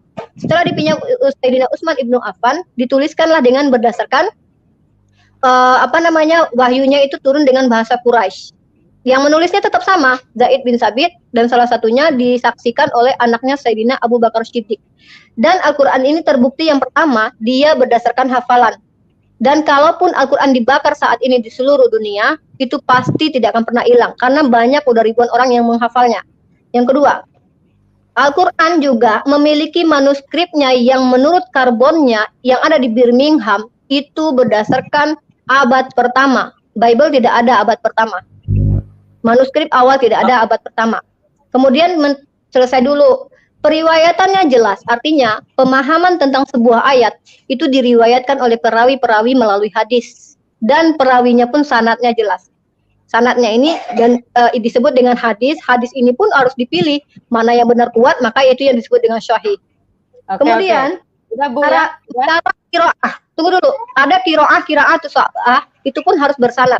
Tidak boleh sembarangan. Oke, coba apa yang saya sebutkan tadi, sebutkan Bible punya nggak apa yang saya sebutkan tadi? Sebentar, kita belum meresponi. Bupati dulu. Belum meresponi kok. Masa Allah tiba-tiba langsung ke Bible. Nah, ini Ibu ngomong begini dasarnya di mana? Nah, Ibu tahu nggak tulisan Arab itu tertulis dan terjadi di tahun berapa? Adakah Al-Quran punya bukti? Apaan sih ini pertanyaannya? Coba jelasin lagi pertanyaannya, nggak jelas nih. Oh alah. Kitab Quran yang katanya tadi mengandalkan penghafal. Lalu ditulis nih sama orang, ya kan? Nah, terus yang nulisnya itu siapa dan di abad berapa, tahun berapa? Zaid bin Sabit. Apakah ada Zaid bin Sabit tertulis di tahun berapa? Zaid bin Sabit itu dituliskan ketika zaman Abu Bakar Siddiq hidup. Dia sudah menulis karena dia memang juru tulisnya Rasulullah, itu sejarahnya jelas. Bantah saya kalau bisa. Itu bagian yang si penghafal. Rasulullah Zaid bin Sabit penghafal juga penulis. Rata-rata sahabat Rasulullah penghafal. Dan 40 orang lagi penulisnya lainnya juga ada. Bukan cuma Zaid bin Sabit aja. Kalau ngomong agak Anda kan tanya, gimana sih yang nanya Anda ya jawab saya lah. Pelan-pelan santai, jangan nyerocos terus. Santai aja, Bu. Jangan kayak orang kesurupan. Karena yang potong Anda, saya belum jawab, Anda udah mau potong. Saya mau komparasi. Berikan kepada saya Wow, kitab saya Anda kasih sama nggak panjang, dengan Bu. kitab saya? Kasih panjang, Bu, ceritanya dari tadi. Kita udah dengerin dengan kalem ya. Maksudnya pelan-pelan. Kalau ngejawab santai, nggak usah nyerocos ya. Bu Fatimah bentar mau tanya. Kalian berdua, Uni. kalian berdua terus tiba-tiba Bu Fadilah Hafiz ngamuk-ngamuk lagi di dalam. Jadi saya wajar lah kayak gini ke bawah Udah, arus. itu nggak Uni, usah aku diungkit-ungkit lagi, saya Bu. tanya. Nggak usah Itu diungkit-ungkit lagi. Al-Quran tadi Uni bilang 1 Masehi ya? Yang bilang 1 Masehi siapa? Coba Bu Hafiznya kayaknya telinga ada masalah deh. Iya, makanya Kayaknya saya ada masalah deh, dari tadi itu tadi salah yang mulu Uni deh. bilang 1 Masehi itu apaan? Nggak ada. Saya bilang di abad pertama manuskrip Birmingham secara uji karbon itu Birmingham itu bukan punya orang Islam loh ya. Birmingham itu bukan punya orang Islam. Artinya yang mengujinya bukan orang Islam. Menyatakan bahwa manuskrip itu kira-kira sejaman dengan Rasulullah hidup. Diperkirakan. Oke? Jadi itu bukan saya bilang 1 Masehi apaan? Yesus di 1 Masehi apaan sih Bu Fadilah? Udah nanya salah saya lagi. tanya tadi. Ya, makanya Anda tuh sering dengarnya salah, Bu. Ya, abad pertama. Oh, abad pertama apa? Masehi lagi? Nggak ada kaitannya sama Masehi. Bukan, tadi kan ngomong abad pertama, bener nggak Bu Fatimah? Ya, itu yang Birham tadi apa di sih? Abad pertama kehidupan Rasulullah Shallallahu Alaihi Wasallam. Di abad pertama, Rasulullah di abad pertama. Di abad pertama ini orang kagak ngerti nih berdua.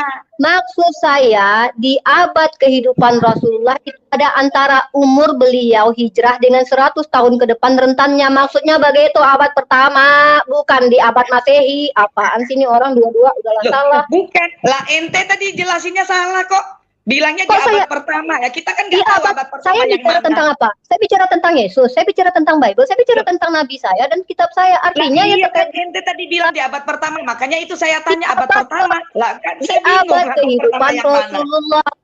Di abad kehidupan Rasulullah, abad pertama antara ring 1, Anda tahu nggak?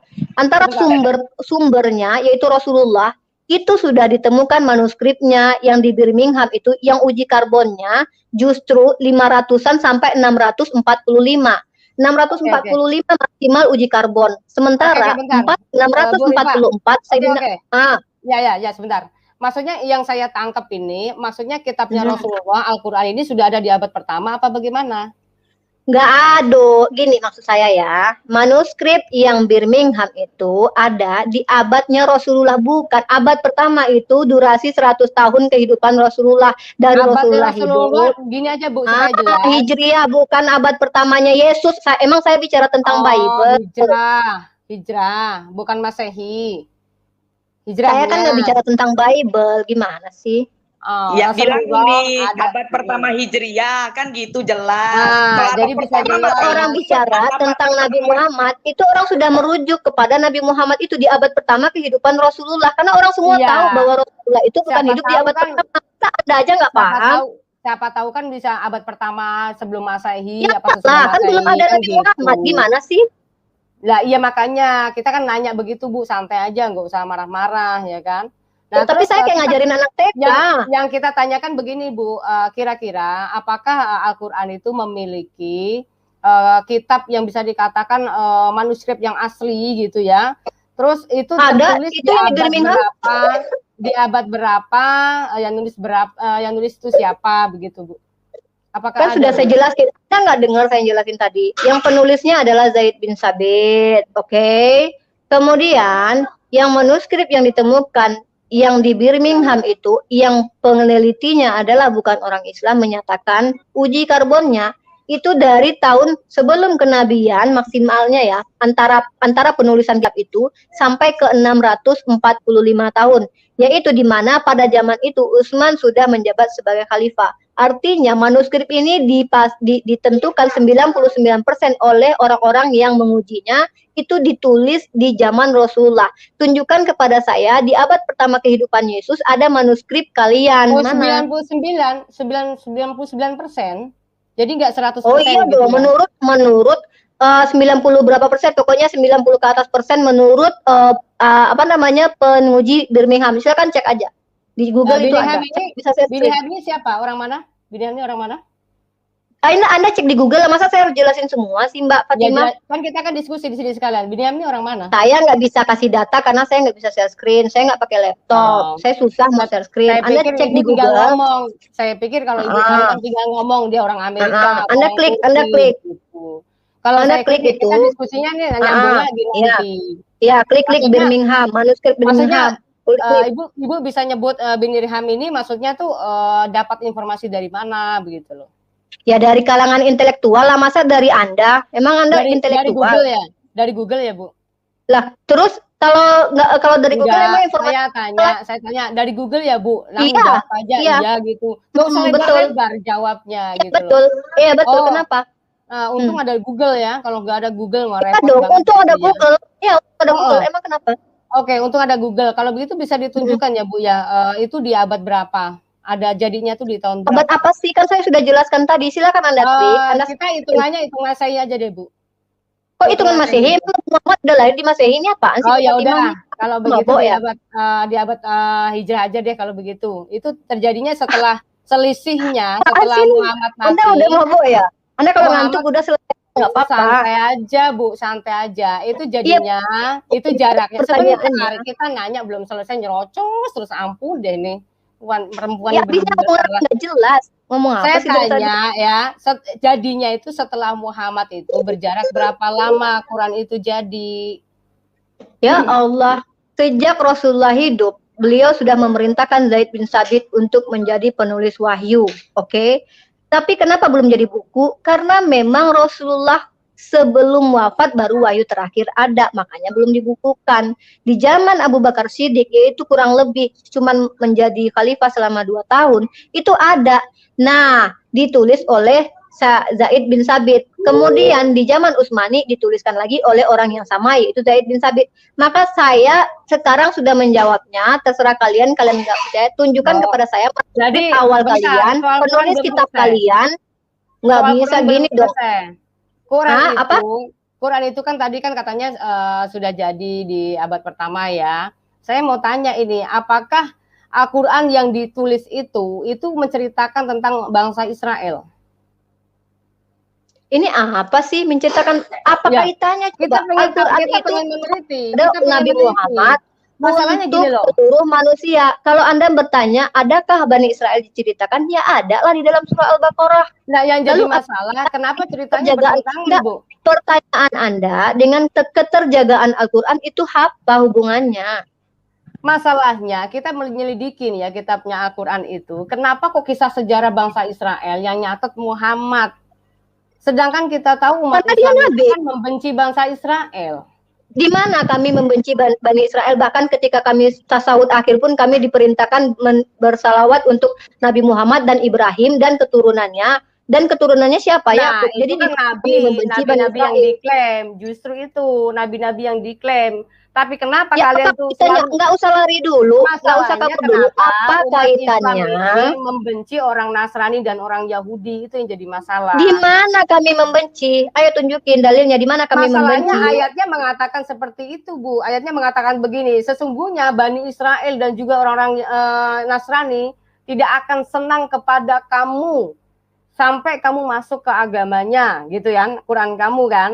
Nah, yang jadi masalah adalah ternyata kitabnya Kristen tidak pernah mengajarkan benci terhadap Islam karena Kristen atau Yesus tidak pernah mengenal namanya Islam. Yakin, Kristen tidak pernah mengajarkan benci. Barang siapa yang ingin ikut aku harus membenci ibu dan bapaknya, itu nggak membenci ya, Pak? Konteksnya dulu. Kayak kemarin membenci loh. Yesus perintahkan membenci bukan dibenci ya. Jangan mempelintir kitab Anda loh. Coba sini. Ayatnya ditoreh dulu. Ayatnya ditoreh. Kita lihat ya. Di mana? Oke, bentar. Ini udah lari loh. Anda udah lari ya tentang Anda kritik teks, Anda akan babak belur loh. Saya akan membuktikan bahwa kitab Anda tidak terpercaya. Anda lari-lari nih. Dan Anda berhasil membawa saya lari-lari mulu. Karena gini ya, mau ngomong katanya nggak mau mempercayai kitab saya. Tapi ternyata Allah kamu membenarkan kitab terdahulu. Nah, kitab terdahulu membenarkan dalam arti membetulkan.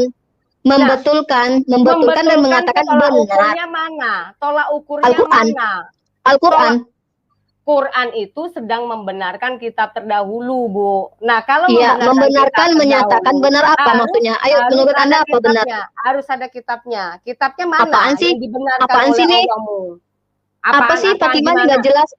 Anda itu nggak jelas. Konteks poinnya apa? Yang dibenarkan Allahmu apa? Yang dibenarkan oleh yang dibenarkan Al-Quran adalah benar bahwa ada kitab Taurat yang diturunkan kepada Musa, bahwa benar ada Injil yang diturunkan kepada Isa, tetapi bukan kitab yang kalian sekarang, karena kami pun di dalam Al-Quran Allah katakan, dengar dulu, hai jawab, tanya saya jawab nggak boleh. Ini kalau nggak mau diskusi lagi, udah cabut aja Fatimah, udah kamu angkat bendera putih aja, udah bawa-bawa Mbak Fadila lagi. Kamu yang iya, tapi saya juga ini udah jam 22.48 loh di sini nih. Saya punya anak ini. Jadi saya mau jelasin dulu sama kamu. Pertama, saya mengatakan bahwa Al-Quran kami membenarkan dalam arti mengatakan benar ada kitab yang terdahulu yaitu Taurat dan Injil. Nabi Musa itu adalah nabi utusan Allah. Lalu kemudian Al-Quran membetulkan. Bagaimana cara Al-Quran membetulkan dengan Allah memberitahukan apa yang tidak kalian membenarkan. Saya dulu. Nah, saya akan buktikan bahwa kitab Anda tidak bisa dipercaya. Oke, angkat tema apanya, angkat buktinya. Saya nggak mau ngomong ya, nanti saya dikira fitnah. Saya akan ditambahin. Satu kitab Anda itu dikorup artinya dikurangi, ditambahkan atau dirubah. Nah, saya punya data-datanya di sini.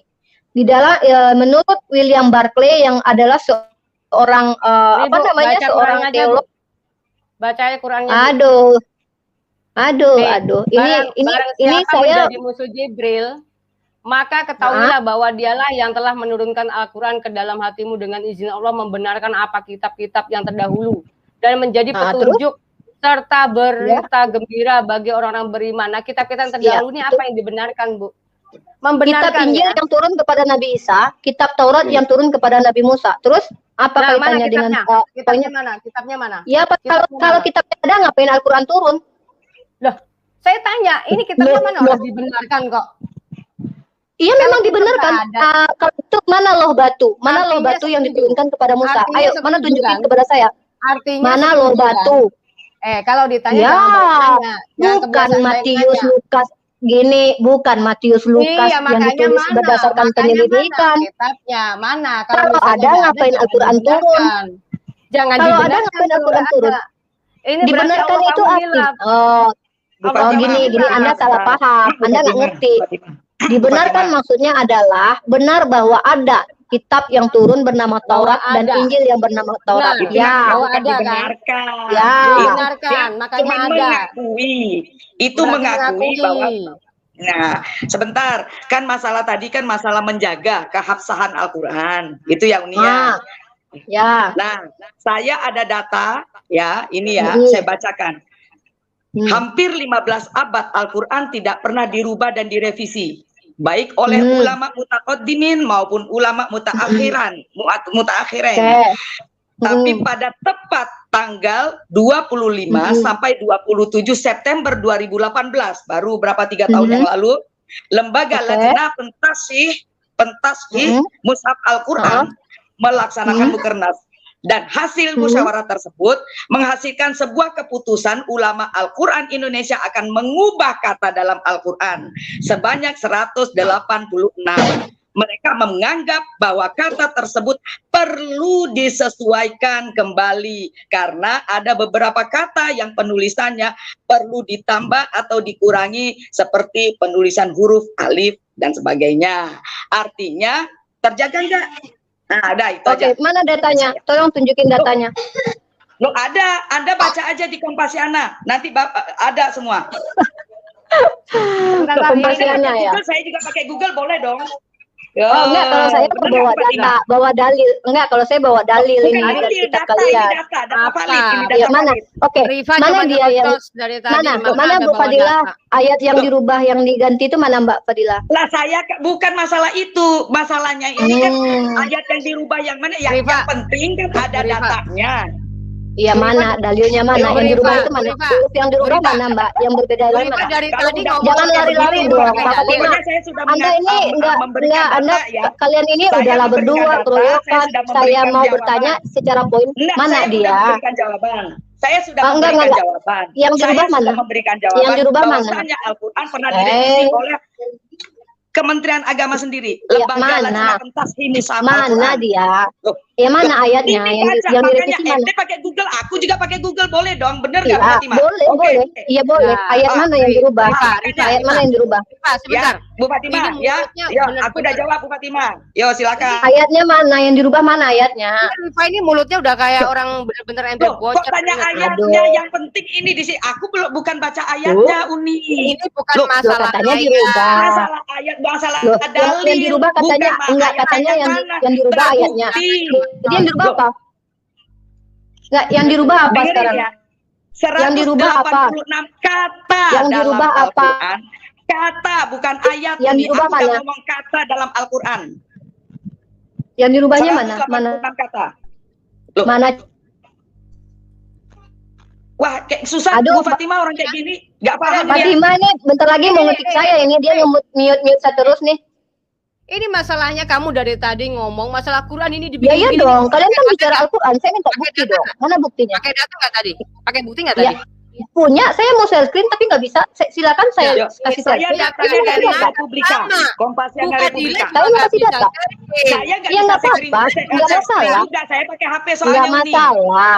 Nggak masalah. Bentar, Pokoknya udah terbukti ya, Bu Aduh, Fatimah. mute terus. Udah Mana? terbukti Mana ya. buktinya? Bentar, Buktinya mana? Udah terbukti. Buktinya mana? Bentar semua, bentar ya. Saya, Oh, saya jangan ikut- gitu, curang. saya mute semua Ayo, dulu ya. ayo, ayat mana yang dirubah? Kurang itu. Ayat mana yang dirubah? Ini Ayat data- mana yang dirubah, Bu Fadila? Saya Ayat mana yang dirubah, Bu Fadila? kata, Uni, dari tadi saya ngomong kata, bukan Iya, ayat. mana? Mana dia? Loh, Ya, mana Bu kata Fadila, mana yang saya dirubah? kan data, Fadila, saya data. Iya, mana yang dirubah? Coba Ini orang- saya bisa tunjukin Loh, kitab mana? kalian yang saya dirubah. bisa ngomong data, Uni. Aduh, ini orang nggak Iya, bisa mana? jaga diskusi Bu Fatimah. Yang penting Loh. saya udah jawab. Udah. Bentar dulu, diam. Biar sebentar. Bu Fadilah, diam dulu bentar, mute sebentar ya. Ini orang kayaknya memang kepengen mau keluar, pengen pamit dari Enggak, tadi. saya mau di sini, Makanya- enggak mau keluar, saya mau di sini. Saya mau minta data. Makanya dia nyerocos Iya dari dong. tadi supaya jengkelin nanti di-kick gitu maksudnya. Enggak, jangan di-kick saya di sini aja sampai pagi kita. Sampai pagi makanya- kita bahas kita puisi nih. Makanya nyerocos terus itu, nggak boleh ada orang ngomong. Bilang Nah, aja situ pengen mau ngekick saya, Situ enggak usah malu-malu. kan ngomong terus kan. Nah, kapan orang lain ngomong? Kapan orang lain ngomong? Mau kamu aja yang ngomong. Oke, Ngomong silakan terus, Ki. ngomong. Silakan ngomong. Nah, ya Ya, udah, kalau ngomong nyerang gua ya gua serang balik lah. Makanya diem dulu kalau orang ngomong. Dari tadi kamu ngomongin masalah data, manuskrip begini bla bla segala macam pakai data nggak, Bu? Ibu alasan bilang karena Gua saya mau ngasih pakai data HP. boleh nggak? Diem Saya dulu mau ngasih karena data. bisa pakai HP. Karena pakai HP nggak bisa share screen. Nah, Bu Fadilah juga sama. Dia ngomong karena dia juga nggak pakai laptop, dia pakai HP, makanya dia nggak bisa share screen. Jadi sama-sama gitu Iya, loh, Bu. saya Jadi minta nggak usah data ayat nyerocos. yang dirubah itu mana? Kata Al-Quran yang dirubah itu mana? Itu yang saya minta. Karena saya punya data, kitab kalian yang berubah. Ini, Itu yang maksud di layar saya.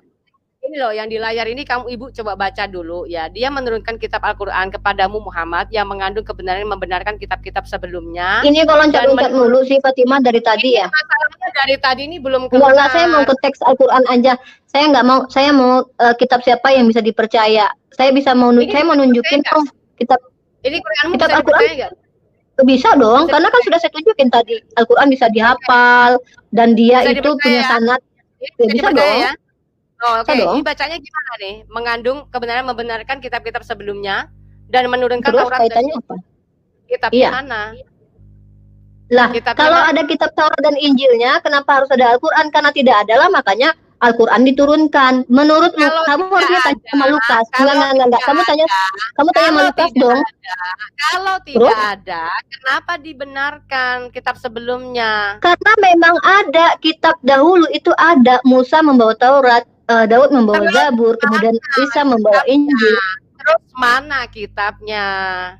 Kalau kitabnya masih ada, untuk apa Al-Quran turun membetulkan? Logikanya begitu. Sejak kapan? Gak adanya kitab di Taurat Injil hilang itu sejak kapan? Ya mana saya tahu. Ini Quran Kamu tanya jadinya sama kapan? Lukas lah. Ini Loh, Quran kamu tanya jadinya sama kapan? Lukas lah. Quran jadinya kapan? Quran jadinya apa? Jadi apanya maksud Anda ini? Quran jadinya kapan? Al-Quran itu turun berdasarkan hafalan. Sejak zaman Rasulullah mulai diangkat menjadi Rasul. Aduh, ini apaan sih? Kapan? Saya tanya. Saya boleh jawab nggak? Iya, Saya kamu boleh jawab jawab nggak? Ini di abad Ya berapa? udah gue jawab, Al-Quran itu berdasarkan hafalan, bukan bersandarkan hanya kepada tekstual. Secara tekstual Al-Quran dibukukan di zaman Sayyidina Abu Bakar. Kemudian mushaf itu yang dipinjam oleh Sayyidina Utsman. Kemudian dibukukan kembali oleh orang yang sama. Itu sudah dijelaskan. Saya tanya. Terus apa? Kamu nanya kan Al-Quran jadinya kapan tadi? Gimana sih ini orang? Langsung sebut abad berapa? Jadinya kapan? Begitu. Di zaman Utsmani tahun 644. Oke, di tahun 644 itu berarti Injil sama Taurat masih ada kan? Injil sama Taurat yang ada tuh Injil yang dipegang-pegang oleh orang Nasrani, yang bagi Al-Quran dikatakan fawailul lillazina yaktubunal kitaba, celakalah orang yang membuat kitab dengan tangannya lalu berkata ini dari Tuhan. Faktanya surat-surat Paulus emang itu Injil? Saya tanya Bu, ini yang di Taurat dan Injil dibenarkan Allah ini yang mana? Yang ada pada Musa dan Isa, bukan pada Paulus, Matius, Lukas. Mana? Kalau begitu kitabnya mana? Kalau ada buat apa lagi Al-Quran turun? Karena kitab itu kamu tanya sama Lukas. Kalau saya yang tanya, yang Kristen kan kalian, mana manuskripnya? Manuskrip abad pertama mana? Dibenarkan. Kalau nggak karena di dalam Al-Quran itu mengimani itu adalah mempercayai bahwa ada kitab sebelumnya, bukan berarti dijadikan panduan hidup. Karena panduan hidup kami cukuplah Al-Quran, bukan berarti kitab itu harus ada. Kamu baca asumsi. Loh, kok asumsi? Kamu jawab. Ini asumsi? Emang kamu tahu artinya iman dalam Islam? Ini kitabnya mana yang dibenarkan? Kitab yang dibenarkan yang dibenarkan gitu? Itu yang dipegang sama Musa. Aduh kok dablek banget Fatimah ya. Mana kitabnya? Sama Musa lah. Mana lo batu yang sama Musa? Mana lo batu yang sama Musa? Yang mana? Mana lo batu? Mana lo batu yang sama Musa? Mana lo batu yang sama Musa? Mana lo batu yang dipegang Musa? Ini saya rasa. Iya, terserah kamu menghujat. Islam dilarang menghujat sembahan orang lain. Silakan kamu bilang. Enggak, kamu jawab mana lo batu yang ada sama Musa? Mana lo batu yang ada sama Musa? Membenarkan kita Mana lo batu yang ada pada Musa? Jawab. Mana lo batu itu? Aduh. Kamu punya nggak manuskrip awal kitabmu? Coba tunjukin. Abad pertama. Tulis apa sih? Ditulis apa sih? Jadi apa sih? Gua nggak tahu. Jangan nggak usah lu sosok tahu. Lu tuh kan Nusantara. Di mana lo batu itu? Lu ngejek, lu menghujat Tuhan gua, lu bilang goblok. Lu tadi sosokan menyerang pribadi gua, sementara Tuhan gua lu hina-hina. Terus, ini jawab ini. Kalau misalnya kamu nggak bisa ngejawab bahwa Allah kamu lu sama mulut tuh lu berarti menyerang pribadi. Lu lu pengen ngekik gua. Lu pengen ngekik gua, bilang aja Fatimah, nggak pantas lu itu. Lu menghina Tuhan gua. Ya, lu menghina Tuhan gua dan lu sosok nyerang pribadi gua tadi. Bu Fadila nyanyi dulu, Bu Fadila. Jadi kalau udah kalah itu oke. Gue akan tunjukin bahwa kitab kalian itu sudah dikorup di dalam 1 Yohanes 5:7. Coba nyanyi. Ayo tunjukin. Nyanyi dulu. Nyanyi apa saja? Nyanyi ya udah kalah bilang aja. Nyanyi ya bilang aja Fatimah. Soalnya lucu, ditanya dari tadi malah nanya balik, Bu. Apa yang kalian tanya? Sekarang mana lo batu yang sama Musa? Mana lo batu yang sama Musa? Oh, kamu aja nggak punya. Ayo, mana Lukas yang ditulis Lukas, yang diselidiki Lukas, mana kitab itu? Tanya sama Lukas. Yang dibenarkan yang mana nih? Kita bagaimana yang dipegang Musa? Yang dipegang Musa yang ada pada zaman itu. Yang dipegang Nabi Isa. Maksudnya yang dipegang Musa hilang di kuburan gitu maksudnya. Lah, buktinya ada nggak? Sekarang gue tanya, ada nggak kitab? Manuskrip kalian ada nggak? Ada mana? Kitab Musa apa namanya? Mana manuskrip awalnya? Mana? Ya mana? Oh, udah bodoh ini, udah bodoh. Enggak sorry ya, udah bodoh. Mana? Tunjukin mana kitab Musa. Bu Fadila, kitab Musa apa namanya Bu Fadila? Kitab Musa? Iya, mana? Mana? Kitab Musa namanya Bu, katanya Bu. Orang Yahudi katanya pegang Al-Quran, Bu. Oh gitu. Enggak pernah. Jangan mau framing. Orang Yahudi enggak pernah pegang Al-Quran. Mana kitab Musa? Mana kitab Musa yang diajarkan Musa kepada orang Yahudi? Mana? Ayo. Harus percaya sama Al-Quran, Bu. Orang Yahudi. Oke, mana yang benar? Mana yang benar antara Septuaginta, Peshitta dengan Tanakh? Mana yang benar? Fadila, katanya orang Yahudi ngomongnya bahasa Arab nih, makanya kita harus percaya. Nggak ada. Jangan memframing lu, Fatimah. Jangan memframing lu, jangan dusta lu. Mana gua nggak pernah. Perasaan kalian dari tadi itu suka memfitnah ya, Bu Fadila masuk dengan memfitnah, sekarang lu memframing. Bilang aja kalau udah kalah, bilang aja. Gua akan bongkar kitab kalian itu banyak dikorup. Yang pertama dirubah, ditambahi, dipalsukan. Bil haqqi, ya, iya. lima baina yadayhi. Iya, betul. Taurat wal Injil. Betul. Berarti memang yang dibenarkan Allah ini adalah Taurat dan Injil, tetapi kok iya, Tauratnya Nabi Musa, bukan Taurat yang you pegang sekarang yang terjemahan. Di kitabnya Musa itu di mana? Cuman hanya bisa Iya, membenarkan. sama Nabi Musa lah dulu. Sama Nabi Musa dulu lah. Sekarang sudah tidak ada karena sudah dikorup, karena sudah dirubah-rubah sama tangan-tangan jahil. Dan saya bisa membuktikan itu. Kenapa kamu takut saya kasih data? Kamu takut oke. Tanakh dan Septuaginta sama nggak?